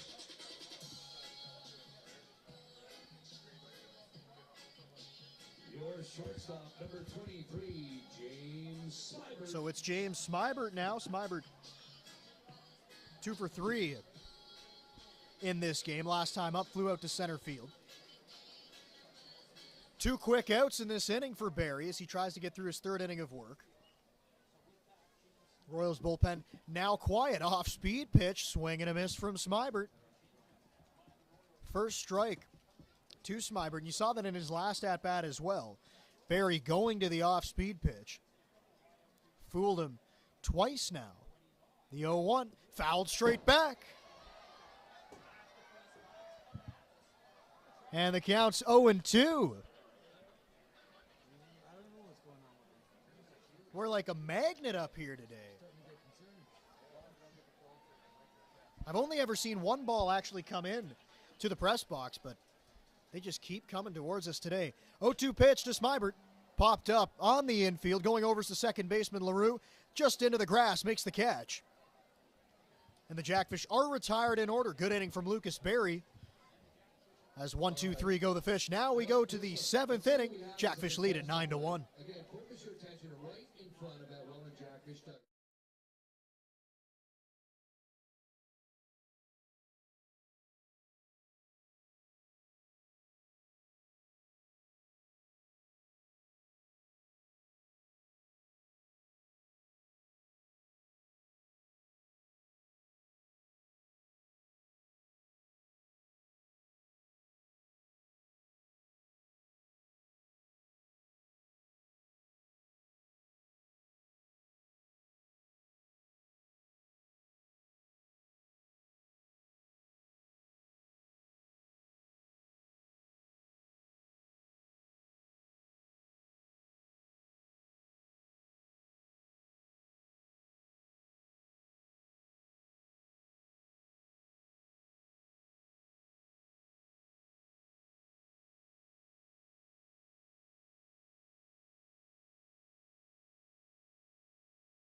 Seventh inning we go now. Brando LaRue to lead off, and Jake Harford's night is done after 98 pitches. He's out of the game as it's Casey Howard into the game now, the right-hander for the Jackfish, making his 10th appearance on the season. He had 12 all of last year, so he's gotten into quite a few games here this year, getting into double-digit appearances, all coming out of the bullpen. He did make a start a season ago, but pretty much all of his work in the past couple of seasons has come out of the bullpen. Making his 77th career appearance. Started with the organization back in Burlington in 2017. Has a 6.75 ERA coming out of the bullpen here this year for the Jackfish. LaRue hits a ball to left field. Hunt right there makes the catch. First out of the inning on a rope out to left field. Looked like the ball might have been knuckling on Hunt a little bit, but he stuck with it to record the out. So make that 0 for 3 for LaRue tonight. Center fielder Dalton Pompey. And here comes Dalton Pompey. Pompey walked back in the first inning, lined out to left field in the third. And then popped up into foul territory to the third baseman, Mattingly Roman, in his last time up in the fifth. First pitch from Howard to Pompey is down low. Counts 1-0. Pompey again getting to hit from the left side of the plate as another right-handed pitcher on the mound for the Jackfish. As you look down in Welland's bullpen, there is action. It's Mike Wagner getting loose right now, so maybe Howard will just be asked to go one inning. The pitch to Pompey, that's a swing and a miss, counts 1-1. For Howard, in those 9 games leading into this one, 14 2/3 innings, so doesn't pitch for too much length out of the bullpen. As he tries to hold down this 8-run lead as he plays here in the 7th inning. The 1-1 to Pompey, fouled away. And the count's now 1-2 to the Royals leadoff hitter, Connor Morrow. He stands on deck as Pompey takes a long walk around the plate as he's noticeably limping a little bit. But he seems to be okay as he gets back in the box, still stretching out a little bit. As he gets back into the box, 1-2 count. Casey Howard gets the sign from Cocker. Jackfish defense playing straight up. Crowd behind him, and the 1-2 to Pompey. Missed outside. Counts 2-2. And after he takes that pitch, once again, a grimace from Pompey.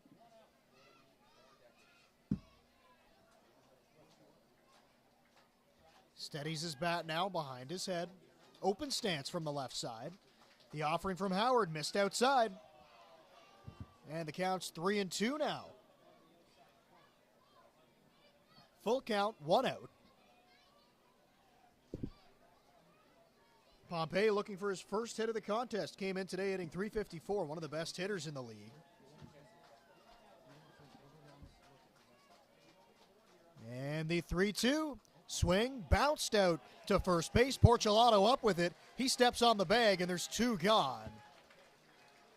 As Pompey was way out in front, kind of one-handed that ball. Porcelato easily took it to the bag himself. And there's 2 outs. As Connor Morrow comes up to the plate, Pompey now 0 for 3 with a walk. Jackfish pitchers have done a great job at being able to keep him off the bases at the top of the lineup because we know he has so many tools, the speed as well, and that's a guy that you don't want to be on base when the middle of this order comes up to the plate. As it's Morrow, who is also a very good hitter for this team. He's hitting .353 coming into play today. And he's reached base all 3 times. Only 1 hit to his name. Also reached on a fielder's choice and an error by the shortstop Smybert as he takes outside, and the count's evened up at 1-1. There was some movement in the Royals bullpen last inning, but it has seemed to settle down. So we'll see if Barry comes out for a 4th inning of work. But really he's done exactly what they needed out of the bullpen after Guerrero could only get through 4 innings. Offering. It's on the inside, just misses. And the count's 2-1.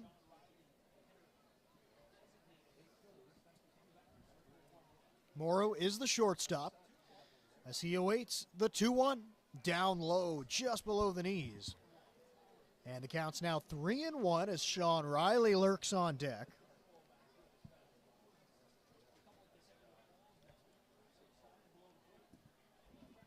Howard always pitching out of the stretch, coming out of the bullpen, comes set. And the University of Guelph product deals, diving stab at it, Romanen. Couldn't come up with anything, so the ball's into left field, a base hit for Morrow. And that will bring up the designated hitter, Sean Riley, with 2 gone. The DH, Sean Riley. So now he reaches on a hit, his second base hit to left field today. That ball was smashed on the ground. A great effort at third base by Romanen, but just not quite able to get leather on it. So now it's Sean Riley digging into the box, as he normally does, digs in with that back foot, standing in a very open stance. Howard deals to him, fouled away off the mask of Cocker. He looks to be okay as home plate umpire Alex DeCone's going to go out and give some time for Sam Cocker to get his bearings as he gets the mask back on, says he's good to go. So he gets back behind the plate. One thing you notice about Sam Cocker, it's going to take a lot to get him out of the lineup.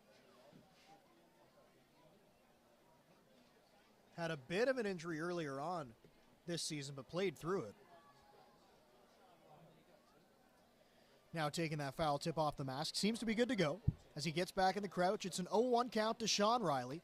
Pitches just outside. Looked like a breaking ball from Howard. He missed the outside corner. Count evens up at 1-1.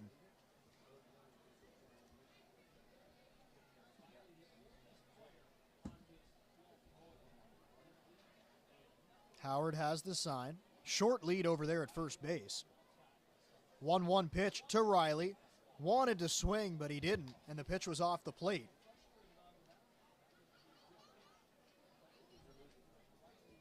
So the count's now 2-1, and that's twice Riley has been able to take some close pitches. The other one, of course, was a breaking ball. Missed a little bit farther outside. That time a fastball that was very close to clipping the outside edge. And the 2-1 misses outside. Low, in fact. And the count's now 3-1.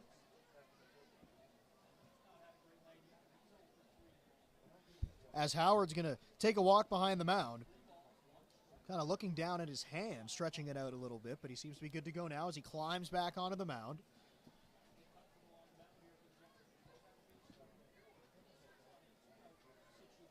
Three-1 count. Pitch to Riley. Bounced out to third base. Picked up by Romanen. Throw to second is in time. And the inning is over. He does give up 1 hit. Doesn't get past first base, though, and the Jackfish still have a 8-run lead as they lead at 9-1 going to the bottom half of the 7th. It's stretch time here in Welland.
First pitch is a called strike. Tyler Dupuis leads off the bottom half of the 7th inning. Ball's fouled away at the plate by Dupuis. Lucas Berry still out there on the mound. He's given some quality innings for this Royals team who desperately needed it after a short outing from their starter. He's only given up 1 run. Working in his 4th inning right now. Jackfish lead at 9-1. 0-2 pitch. That's a breaking ball. Bounced out to shortstop. Tough hop off the glove of Morrow. Big turn around first base. Now they're going to throw in behind him. Dupuis back there.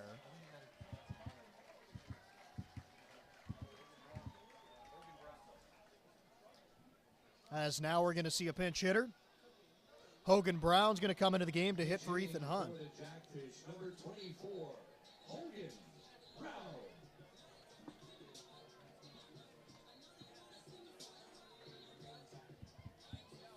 So Hogan Brown coming in. That's a change for the Jackfish. There is a change as well on defense for the Royals. Jeff McLeod, he comes into the game, takes over in right field. Moving from right field to center field is Malik Collymore. So we mentioned it a little bit there last inning, but Pompey looked to be in some discomfort, so he is out of the game. And it's Hogan Brown swinging and missing at a high fastball. Ball bounced back to the pitcher.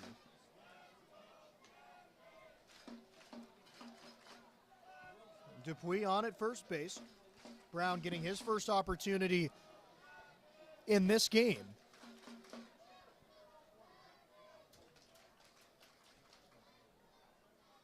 The 0-1 to Brown is fouled away. Straight back. Brown's last game here at Welland Stadium, he did have a home run. Hit that home run to right field on the season for Hogan Brown, hitting .267. He's got that 1 home run. He's also driven in 12.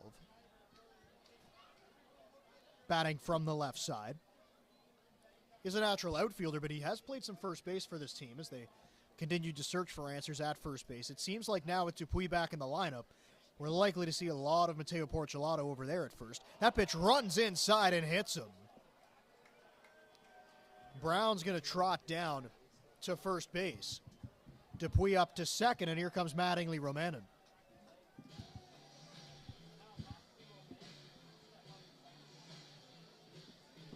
Third baseman, number 8. And it's Zarly Cena due up next, but it looks like there's a pinch hitter coming out of the dugout. Looks like Matt Hildebrandt making his way into the on-deck circle, so we'll see if he hits for Cena. By the looks of it right now, it looks like he will. Romanen's had a good game today. 2 RBIs. RBI double back in the second. He was thrown out trying to stretch that into a triple. First pitch is up and in. The crowd doesn't like it.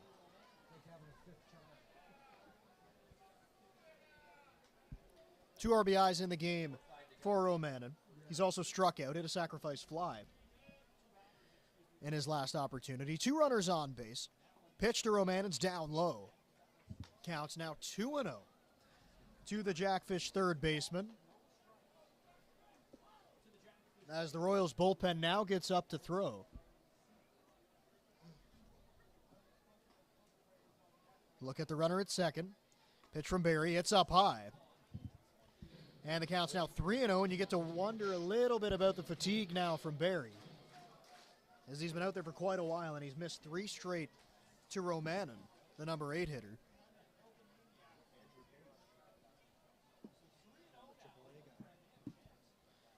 Pitch is right there for a strike. Count's now 3-1. Looks like warming up in the bullpen for the Royals is Andrew Case, former Blue Jays farmhand.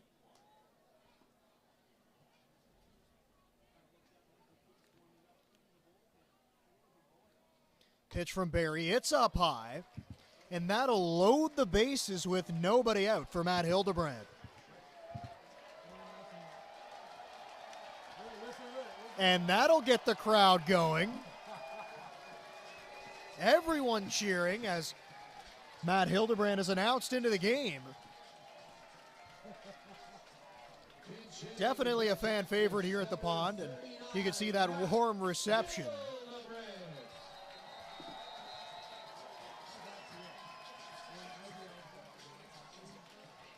Long chat on the mound right now. Again, could be time for the reliever to get loose.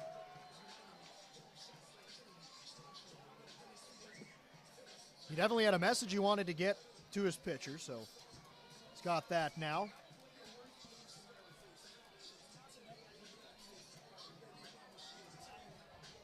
And Matt Hildebrandt gonna hit with the bases loaded and nobody out. Jackfish lead it 9-1. Looking to put a bunch more on the board right now. Barry's gonna pitch out of the full windup with the bases loaded. The first offering to Hildebrandt off the bench is a strike on the inside corner. Hear a smattering of boos coming from the crowd.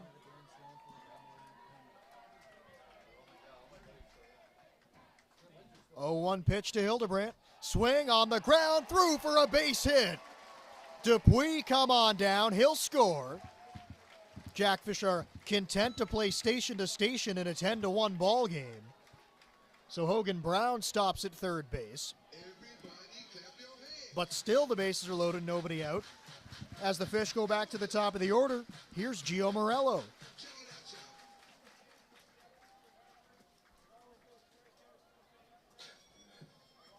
Your center fielder, number 11, Gio Morello. Morello still looking for his first hit of the game. He was hit by a pitch his last time up, so he has been on base. Lucas Berry delivers inside to Morello. And again, the throw gets past the pitcher. That's a few times. The throw from behind the plate, Sewell has not been on target. Luckily, the middle infielders were on high alert. Pitch to Morello, slashed away, foul left side. Count evens up now at 1-1. Mateo Porcelato, he's on deck. He already has an RBI in this game. Once again, Morello, the only starter at this point to not have a hit. 1-1. That ball scorched right at the second baseman, LaRue, and he hauls it in. Morello hit it hard, but lines out to second for the first out of the inning. First baseman, number 10, Mateo Porcelato. So now it's Mateo Porcelato as the Royals bullpen has stopped throwing.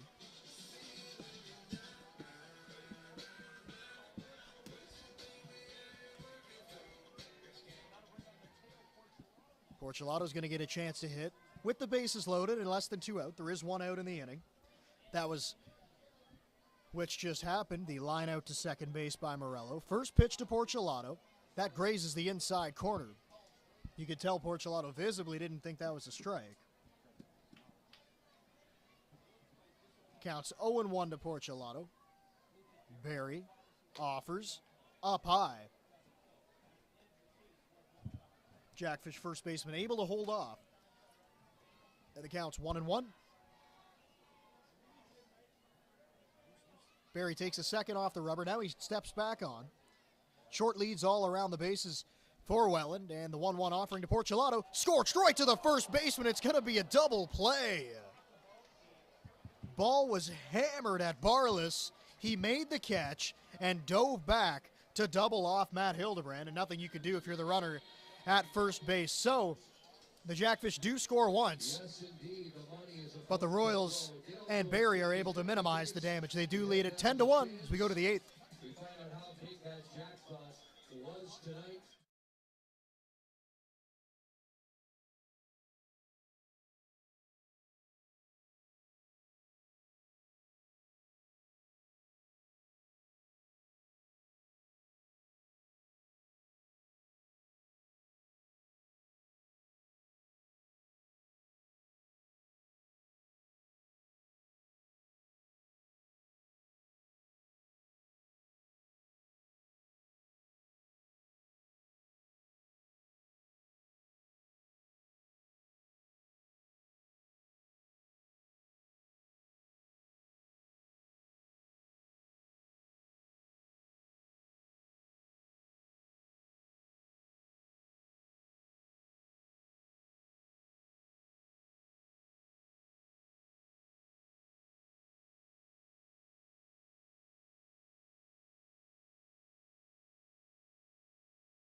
After one inning of work for Casey Howard, he's out of the game, and it's going to be Mike Wagner coming on, the two-way player for the Jackfish. Wagner's played some infield for them this season. The Buffalo, New York native. He is making his second appearance on the mound. He actually started the last time the Jackfish were at home. Previously pitched for the Toronto Maple Leafs in the IBL.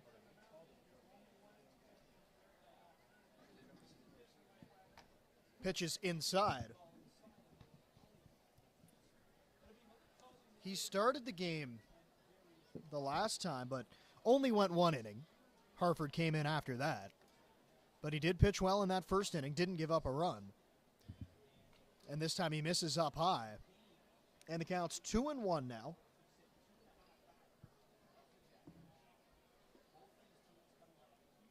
Pitching out of the windup. 2-1 on the ground. Diving stab, can't get it. Ball's inside the bag. That's Malik Collymore around first base. He'll go to second and get in there standing up with a leadoff double here in the eighth.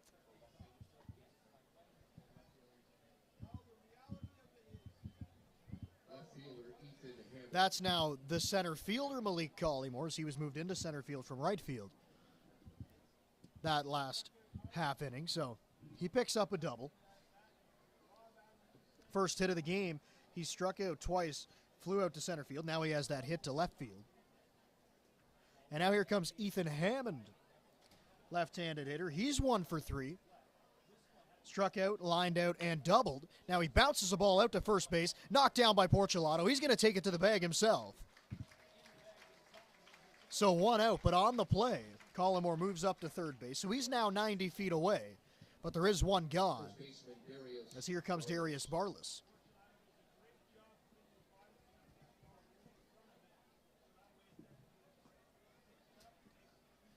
Darius Barlas, left-handed hitter, officially 1 for 2, has also walked. That came back in the fourth inning. Pitch from Wagner, missed outside. Cocker tried to frame it up, but he couldn't get the call. And the count's now 1-0. After this next pitch, we'll take a look at the out-of-town scoreboard here on a Thursday night. Pitch is down low.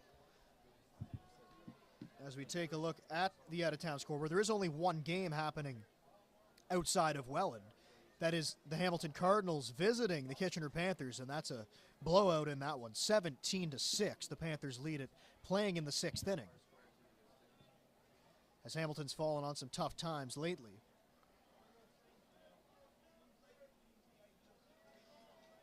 And in this game, Wagner's sitting behind in the count 3-0 to the Royals' first baseman. The 3-0 offering, it's right there. And the count's now 3-1 with a runner standing just 90 feet away. That's Malik Collymore. Kyle Cush, he waits on deck. 3-1 from Wagner. That's bounced out to second base. Picked up by Dupuis. Throw on the run. It's in time. Great defensive play by Tyler Dupuis, but a run does come across to score. Collymore crosses the plate on the 4-3 putout. Of course, at this point in the game, now up by 8 runs, you're going to trade as many outs for runs as possible. Just trying to get to the finish of this ball game, and that's a great defensive play by Dupuis. We talked about Dupuis coming back into the lineup, hitting-wise, as he's going to be a big piece for their offense, but he's also going to be a big piece for the defense. And he showed why right there. Now Wagner misses down low. Count evens up at 1-1. It is Kyle Cush. 0 for 3 in the game. Has reached on an error. That was an error by the shortstop, Smybert. One of 2 errors made by the Jackfish shortstop today. That's a breaking ball. Got in on the hands of Cush. And the count runs now to 1-2. Even here in the 8th inning, Jackfish leading at 10-2. Crowd still into it. Some Let's Go Jackfish chants ringing out. And the 1-2 from Wagner. Bounced on the ground wide of first. Nice play down there by the Royals' first base coach. quick hands come up with it. And the count remains 1-2 on Cush. If Cush can get on, Brian Sewell, the catcher, he stands on deck. No movement in that Jackfish bullpen, and the offering from Wagner just missed outside. Count evens up now at 2-2. Wagner's a guy who will be around the plate, and he has been so far in his outing today. That pitch is fouled away off the protective netting behind the plate. Count remains at 2-2 now. There are 2 outs in the inning. Wagner gave up a leadoff double before getting a ground out to first base, and then got a ground out to second base. The 2-2 bounced right back over the mound. Coming across the bag is Smybert. Throw on the run. It's in time. Another good defensive play by the Jackfish shortstop, James Smybert. So 1 run does come across to score. The Jackfish still do lead it 10-2. So we move now to the bottom of the 8th inning. We've had a bunch of freebies handed out, but now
Reed into the game. Good outing from Lucas Berry. Did exactly what this Royals team needed. Thought we might see Andrew Case, but Ben Reed out of the bullpen. Reed is a Hamilton native. This is his 7th season in the league. He's pitched all 7 with Guelph. Has a 9.48 ERA this year. This is his 9th game of the year, and he bounces one in the dirt. First batter he'll face is Brandon Nicholson. He did not play a season ago. As the Guelph Royals sat out the season, he did not play for any other team. Started back in 2014. Had a career-high 19 appearances back in the 2016 season, and he had a great season as well, 3.97 ERA. Has only made 1 start in his 7-year career. So almost exclusively out of the bullpen, 12 1/3 innings through his 8 appearances. Misses down low. Counts now 2-0 for Nicholson as you take a look down the left field side at the Jackfish bullpen. Davey Mendez He gets ready, so he'll likely come in to pitch the ninth, even with a big lead. At 10-2, that pitch called at the knees for a strike.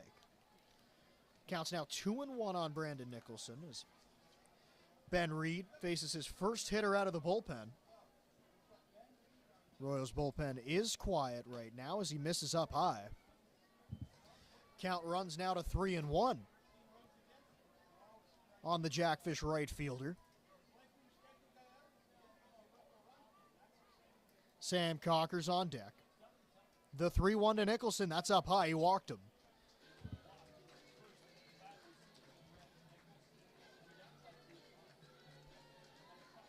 So the first man he faces out of the bullpen is Brandon Nicholson. He gives up a walk to him, so now here comes Sam Cocker. Your catcher, number 16, Sam Cocker. Cocker's had a good day at the plate. He's 2 for 4. Has not gotten hit his last 2 times up. That pitch is right there for a strike. Counts 0-1. Both of his hits coming to left field. He's also popped up to the third baseman, flown out to left field as well. Nicholson takes his lead, not being held on over there at first. Reed pitches, and it's scorched into the alley. Nicholson's going to take a turn around second baseman, and he's going to hold on right there. Ball was hit hard off the bat of Cocker. And now here comes James Smybert. The shortstop, number 23, James Smybert. So the third hit of the game for Sam Cocker, and he just continues to mash the baseball. Came into play today with a .388 average, which was good for third in the IBL, but 3 hits today will extend that number a little bit. Smybert now checks his swing. Ball gets away from the catcher. They're going to say he went around. Ball got away from Sewell. So it's called, or a swinging strike on Smybert, rather. But now there are 2 runners in scoring position. There is nobody out, as Ben Reed is going to try to work out of this. Try to keep it right where it is. At 10-2, Jackfish leading it. They scored 5 runs in the second. Added 3 more in the third off of the starter Guerrero. Smybert now rifles the ball down the line, but it's foul. Got the head out, way out in front of it, and hooked it foul. Scorched it off the bat. But back to the line score. 5 runs in the second, adding 3 more in the third, 1 in the fifth, and 1 in the seventh. But it's really that second inning where it seemed to be the biggest point for the offense, as that's a strikeout looking for James Smybert. It was a breaking ball from Ben Reed that just got back over the outside edge. So the first out of the inning for the reliever Reed, the first out of his outing. And now here comes Tyler Dupuis. And Dupuis is 3 for 4 in his return. He's got a triple. Also an infield single that he check swing to first base. Now he takes one that's just off the inside corner on a breaking ball. Ball 1. Also has a hit, or also a ball hit to shortstop that went off the shortstop's glove. With his speed, it would have been close over there at first base. He's ahead in the count, 1-0. Pitches up and in, off the glove of Sewell. Nicholson's in to score from third base. So make it 11-2 for the Jackfish, as that ball came close to Dupuis.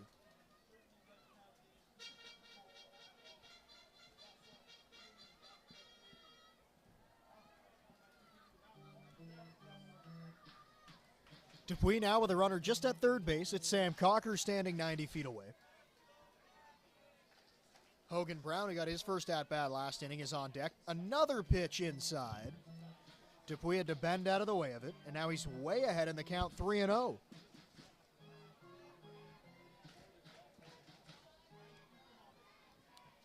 Reed looks in, he's got his sign. 3-0 offering, missed up high. Reed wanted the call from Tacone, and he walks Dupuis, and if you look at his numbers, as Hogan Brown, or Ethan Hunt, excuse me, walks up to the dish. Or no, I was right the first time. Hogan Brown. He pinch hit for Ethan Hunt in the last inning. So it is Hogan Brown at the dish. And if you look at the numbers for Reed, that's his 14th walk that he's surrendered this year. He's got that elevated ERA and only 12 strikeouts on the season. That's a good breaking ball over the outside. But that's 2 more walks than he has strikeouts, and that's usually not a recipe for success. And it hasn't been so far this year for Reed. It's an 0-1 count right now to Brown. Another breaking ball. That one missed. Tried to do the exact same thing, but couldn't quite get it back over the edge.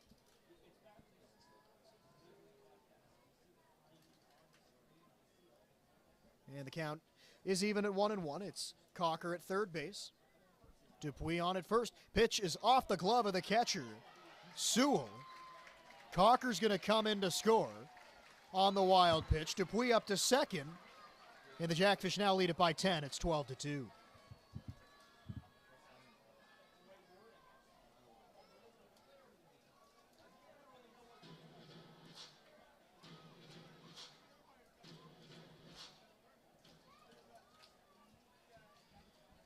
Brown now hitting with a runner out at second base as he swings and misses, and a ball in the dirt. Was definitely fooled on that one. Evens the count at 2-2. Mattingly Roman, and he waits on deck.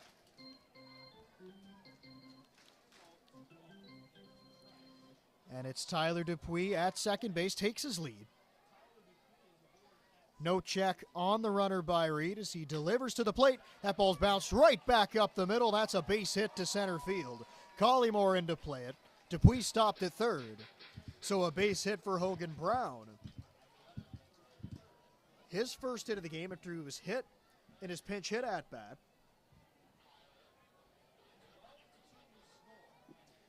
And now Dupuis, who moved up to second on the wild pitch, Third baseman, number 8, Mattingly Romanen. Moves up to third on the base hit. Mattingly Romanen now to the dish.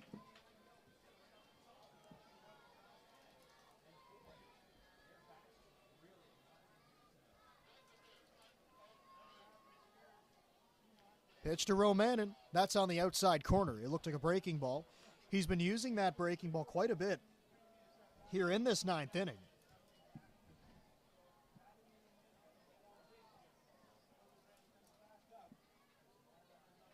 Oh, 1 count. 1 out to Romanen. Once again, it's a breaking ball. He got it over the plate.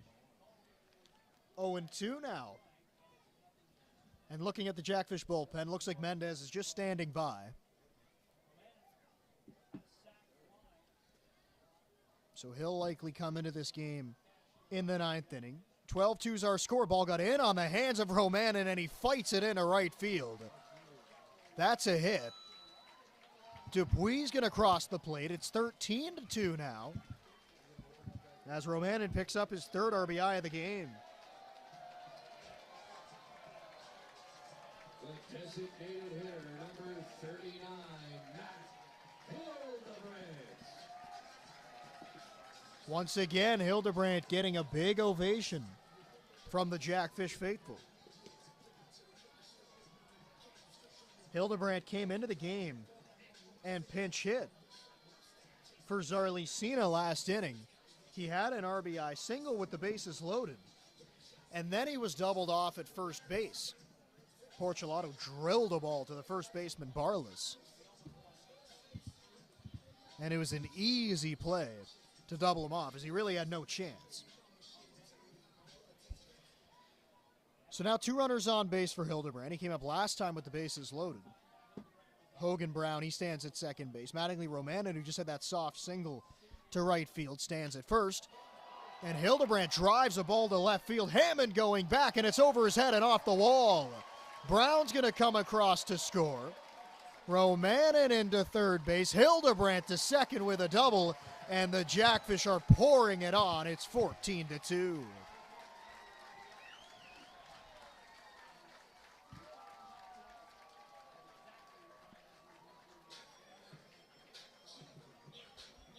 The center fielder, number 11, Gio Morello. So Hogan Brown comes in to score. it's Mattingly Romanen going from first to third, and then it's Matt Hildebrand standing at second base. And here comes Gio Morello, still looking for his first hit. Last time he was up, he drilled a ball to second base. Thought it was destined for a hit, but caught by LaRue. Morello takes one at the knees. It's a strike.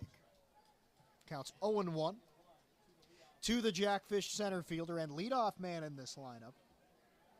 Pretty much been the leadoff man all season long.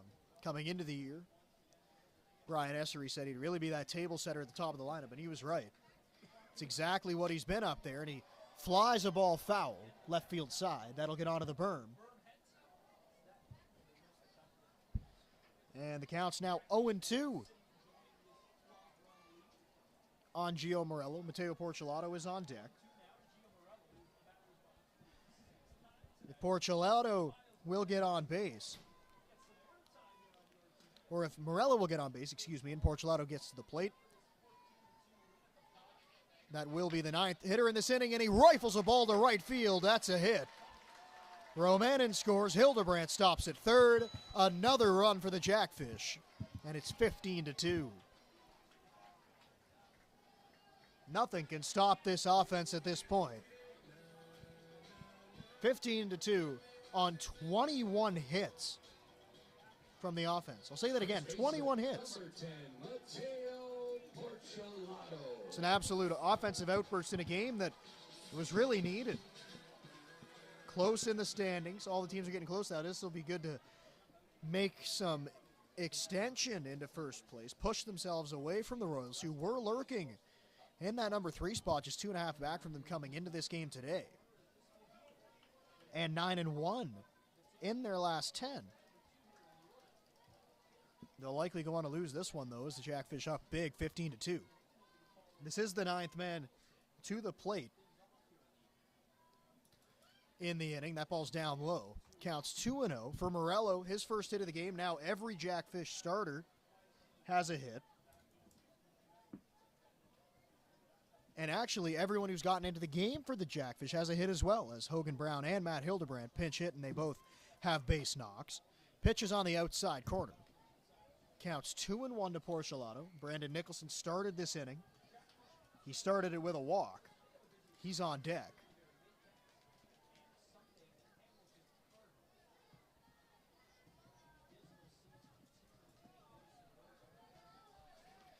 Two one bounces in there to Porcelato. Nice block behind the plate by Sewell.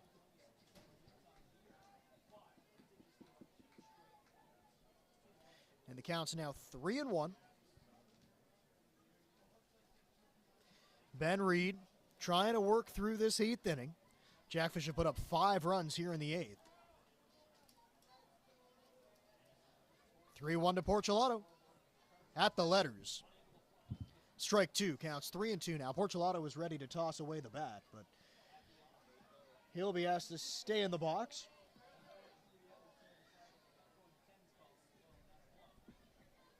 Three, two, 1 out.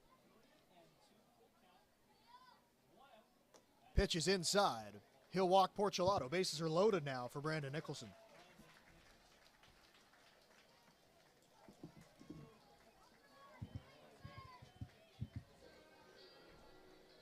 Your right fielder, number 13, Brandon Nicholson.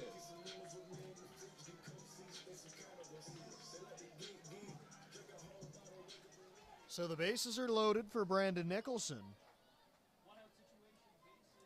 Had a hit back in the first inning. He takes one. Ball bounces away from the catcher Sewell, and Hildebrand trots to the plate with a big smile across his face as the crowd is really cheering for him as he comes in to score on the wild pitch. 16-2, the Jackfish lead it now. Nicholson still in the box.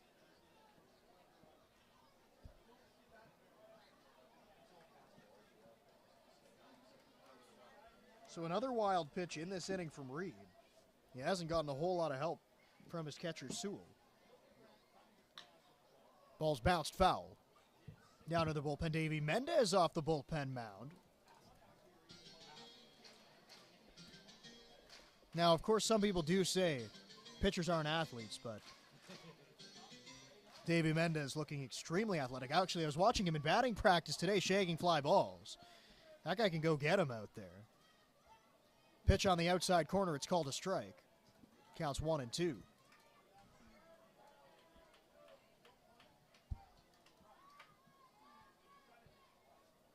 Reed comes set. Offering to Nicholson. It's inside. And it counts 2-2 now.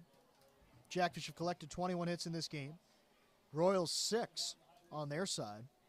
Harford had a good pitching performance to start the game. Howard and Wagner out of the bullpen have been strong as well. The 2-2 offering from Reed. Smashed foul down the left side onto the berm.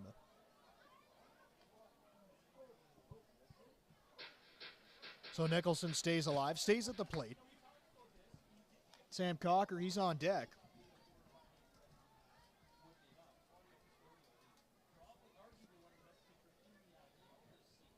Reed comes set. The 2-2 to Nicholson. Popped up into the seats.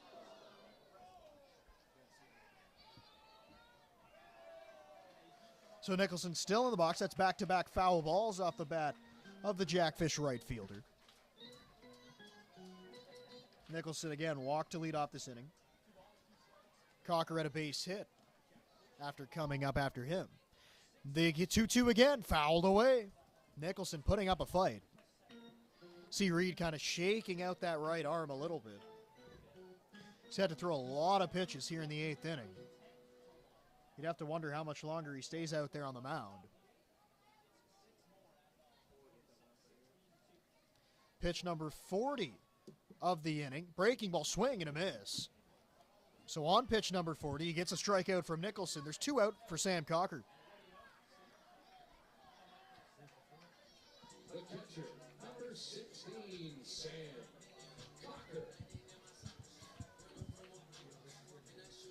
Huge day at the plate for Cocker, 3 for 5. His 6th opportunity now at the dish. The offering to him is up high. And he's ahead now 1-0. Mendez now starting to throw a little bit more down there as the inning is dragged on for a while. Their Jackfish have scored 6 times, but now with 2 outs, so try to stay fresh to get into this game. That's a breaking ball. It's right there for a strike. Counts 1-1. Reed has had actually a decent breaking ball in this outing. He's been able to get it over for strikes. So he comes set. Runners at second and third. Morello at third. It's Porcelato at second. Cocker pops a ball up in a foul territory. Sewell going over. They all converge on it, but it drops. In foul territory. Just in front of that Royals dugout.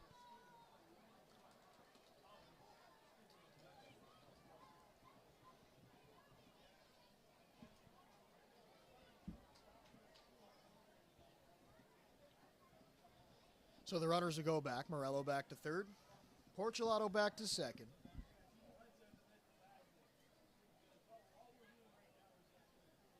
Cocker sitting in a 1-2 count. Offering, breaking ball, missed outside. Was a good breaking ball, just couldn't quite get Cocker to swing at it. So the count's 2-2 now, with 2 outs in the inning. James Smybert, he stands on deck. 2-2. Bounce foul. Look out down there. You can hear some chirps going on down there as they're saying, keep it away from here. See a couple guys. Ethan Hunt, Matt Hildebrandt giving it to him. Cocker's going to try to straighten it out now. There's 2 outs in this inning. Once again, the 2-2. In the air, center field, into the gap. That ball's going to get down. Morello's going to score. Porcelato's going to come across the plate. Cocker staying right there at second base. 2-run double. His 4th hit of the game. And it's 18-2.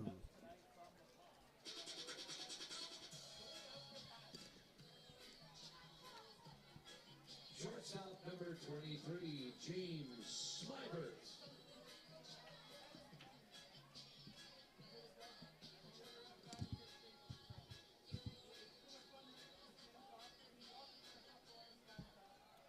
So here comes James Smybert now. Smybert struck out in this inning, and he smashes a ball in the air center field. Going back is Collymore, and it's gone. James Smybert with a 2-run home run, and it's 20-2 Jackfish.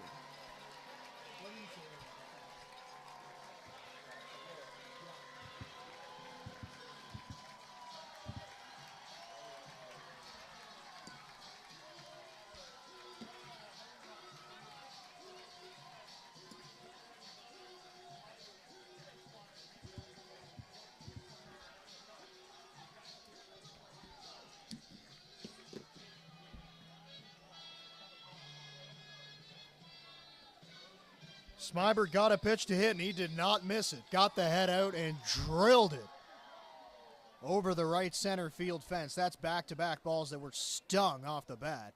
Cocker with the double. Home run off the bat of Smybert. Now the ball's popped in the air left field, and the Jackfish are finally retired. All right, back down to the field. I think it's time for a little After scoring 9 times in this 8th inning, scores 20-2 as we go to the 9th. joining you on the field in front of the Jackfish.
Leading off for Guelph, catcher 9th inning now as it's Davey Mendez. Time called to the plate. Brendan Lang here with you here in the 9th inning.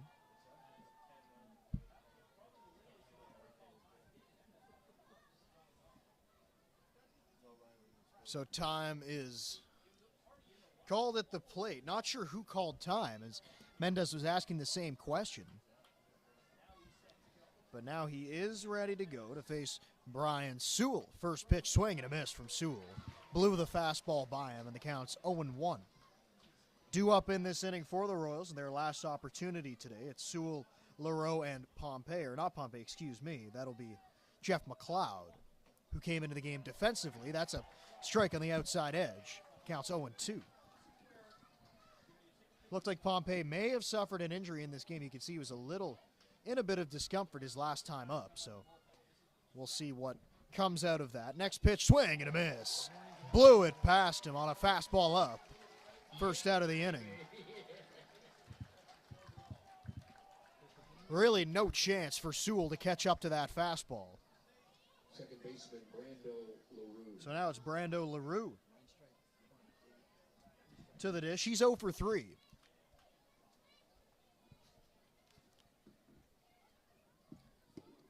Mendez rocks and fires. He misses outside. Cocker couldn't hang on to it.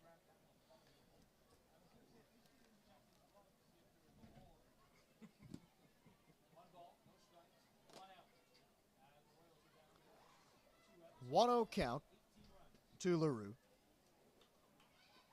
Jackfish lead by 18. Pitch from Mendez, swing and a miss. Once again got the fastball by him, and once again got the fastball by Sam Cocker.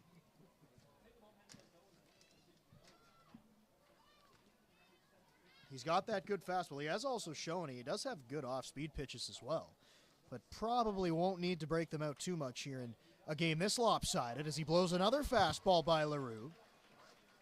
And he's just toying with them at this point.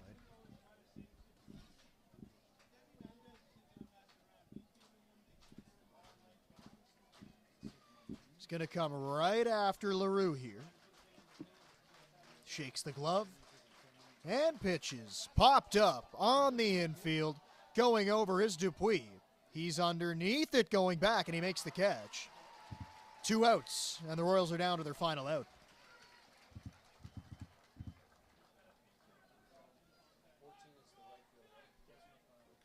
So here comes the right fielder. It's Jeff McLeod.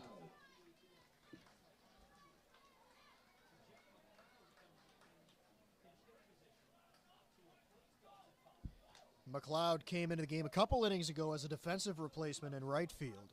That moved Malik Collymore from right field to center field. And he is their last opportunity. And it's going to be a tough, that's a breaking ball. He misses inside. It's going to be a tough task to ask of McLeod. His first at-bat, he's got to face the velocity of Mendez. Left-handed hitter in the box. Mendez fires one. It's popped up foul. That'll get over the press box. And the count evens up at 1-1. Pinch hitting is a difficult thing. Of course, this isn't a pinch hit at bat, but still his first opportunity at the plate, and things become even more difficult when you have to face a pitcher like this. He's sitting in an even count right now. And the pitch from Mendez. Breaking ball, check swing. He definitely went around. And the count's 1-2, and that's a nasty breaking ball right there. When you're geared up for a fastball coming in the mid to high 90s, and you break something off like that, don't have much chance at the plate.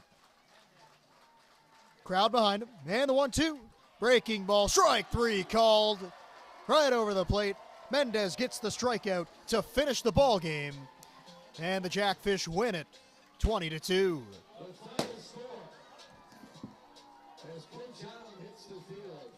So 2 strikeouts in that 9th inning for Davey Mendez, which seals the victory for Welland. For the Jackfish, Jake Harford, he picks up the win. Casey Howard, he pitched well out of the bullpen. So did Mike Wagner, and then, of course, Davey Mendez right there to finish off the game.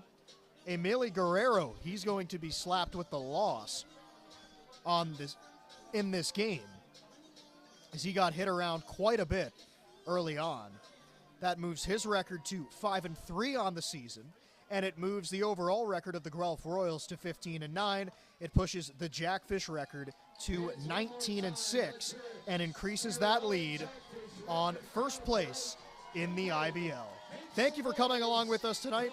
Thank you from the Welland Jackfish. From our producer, Brent,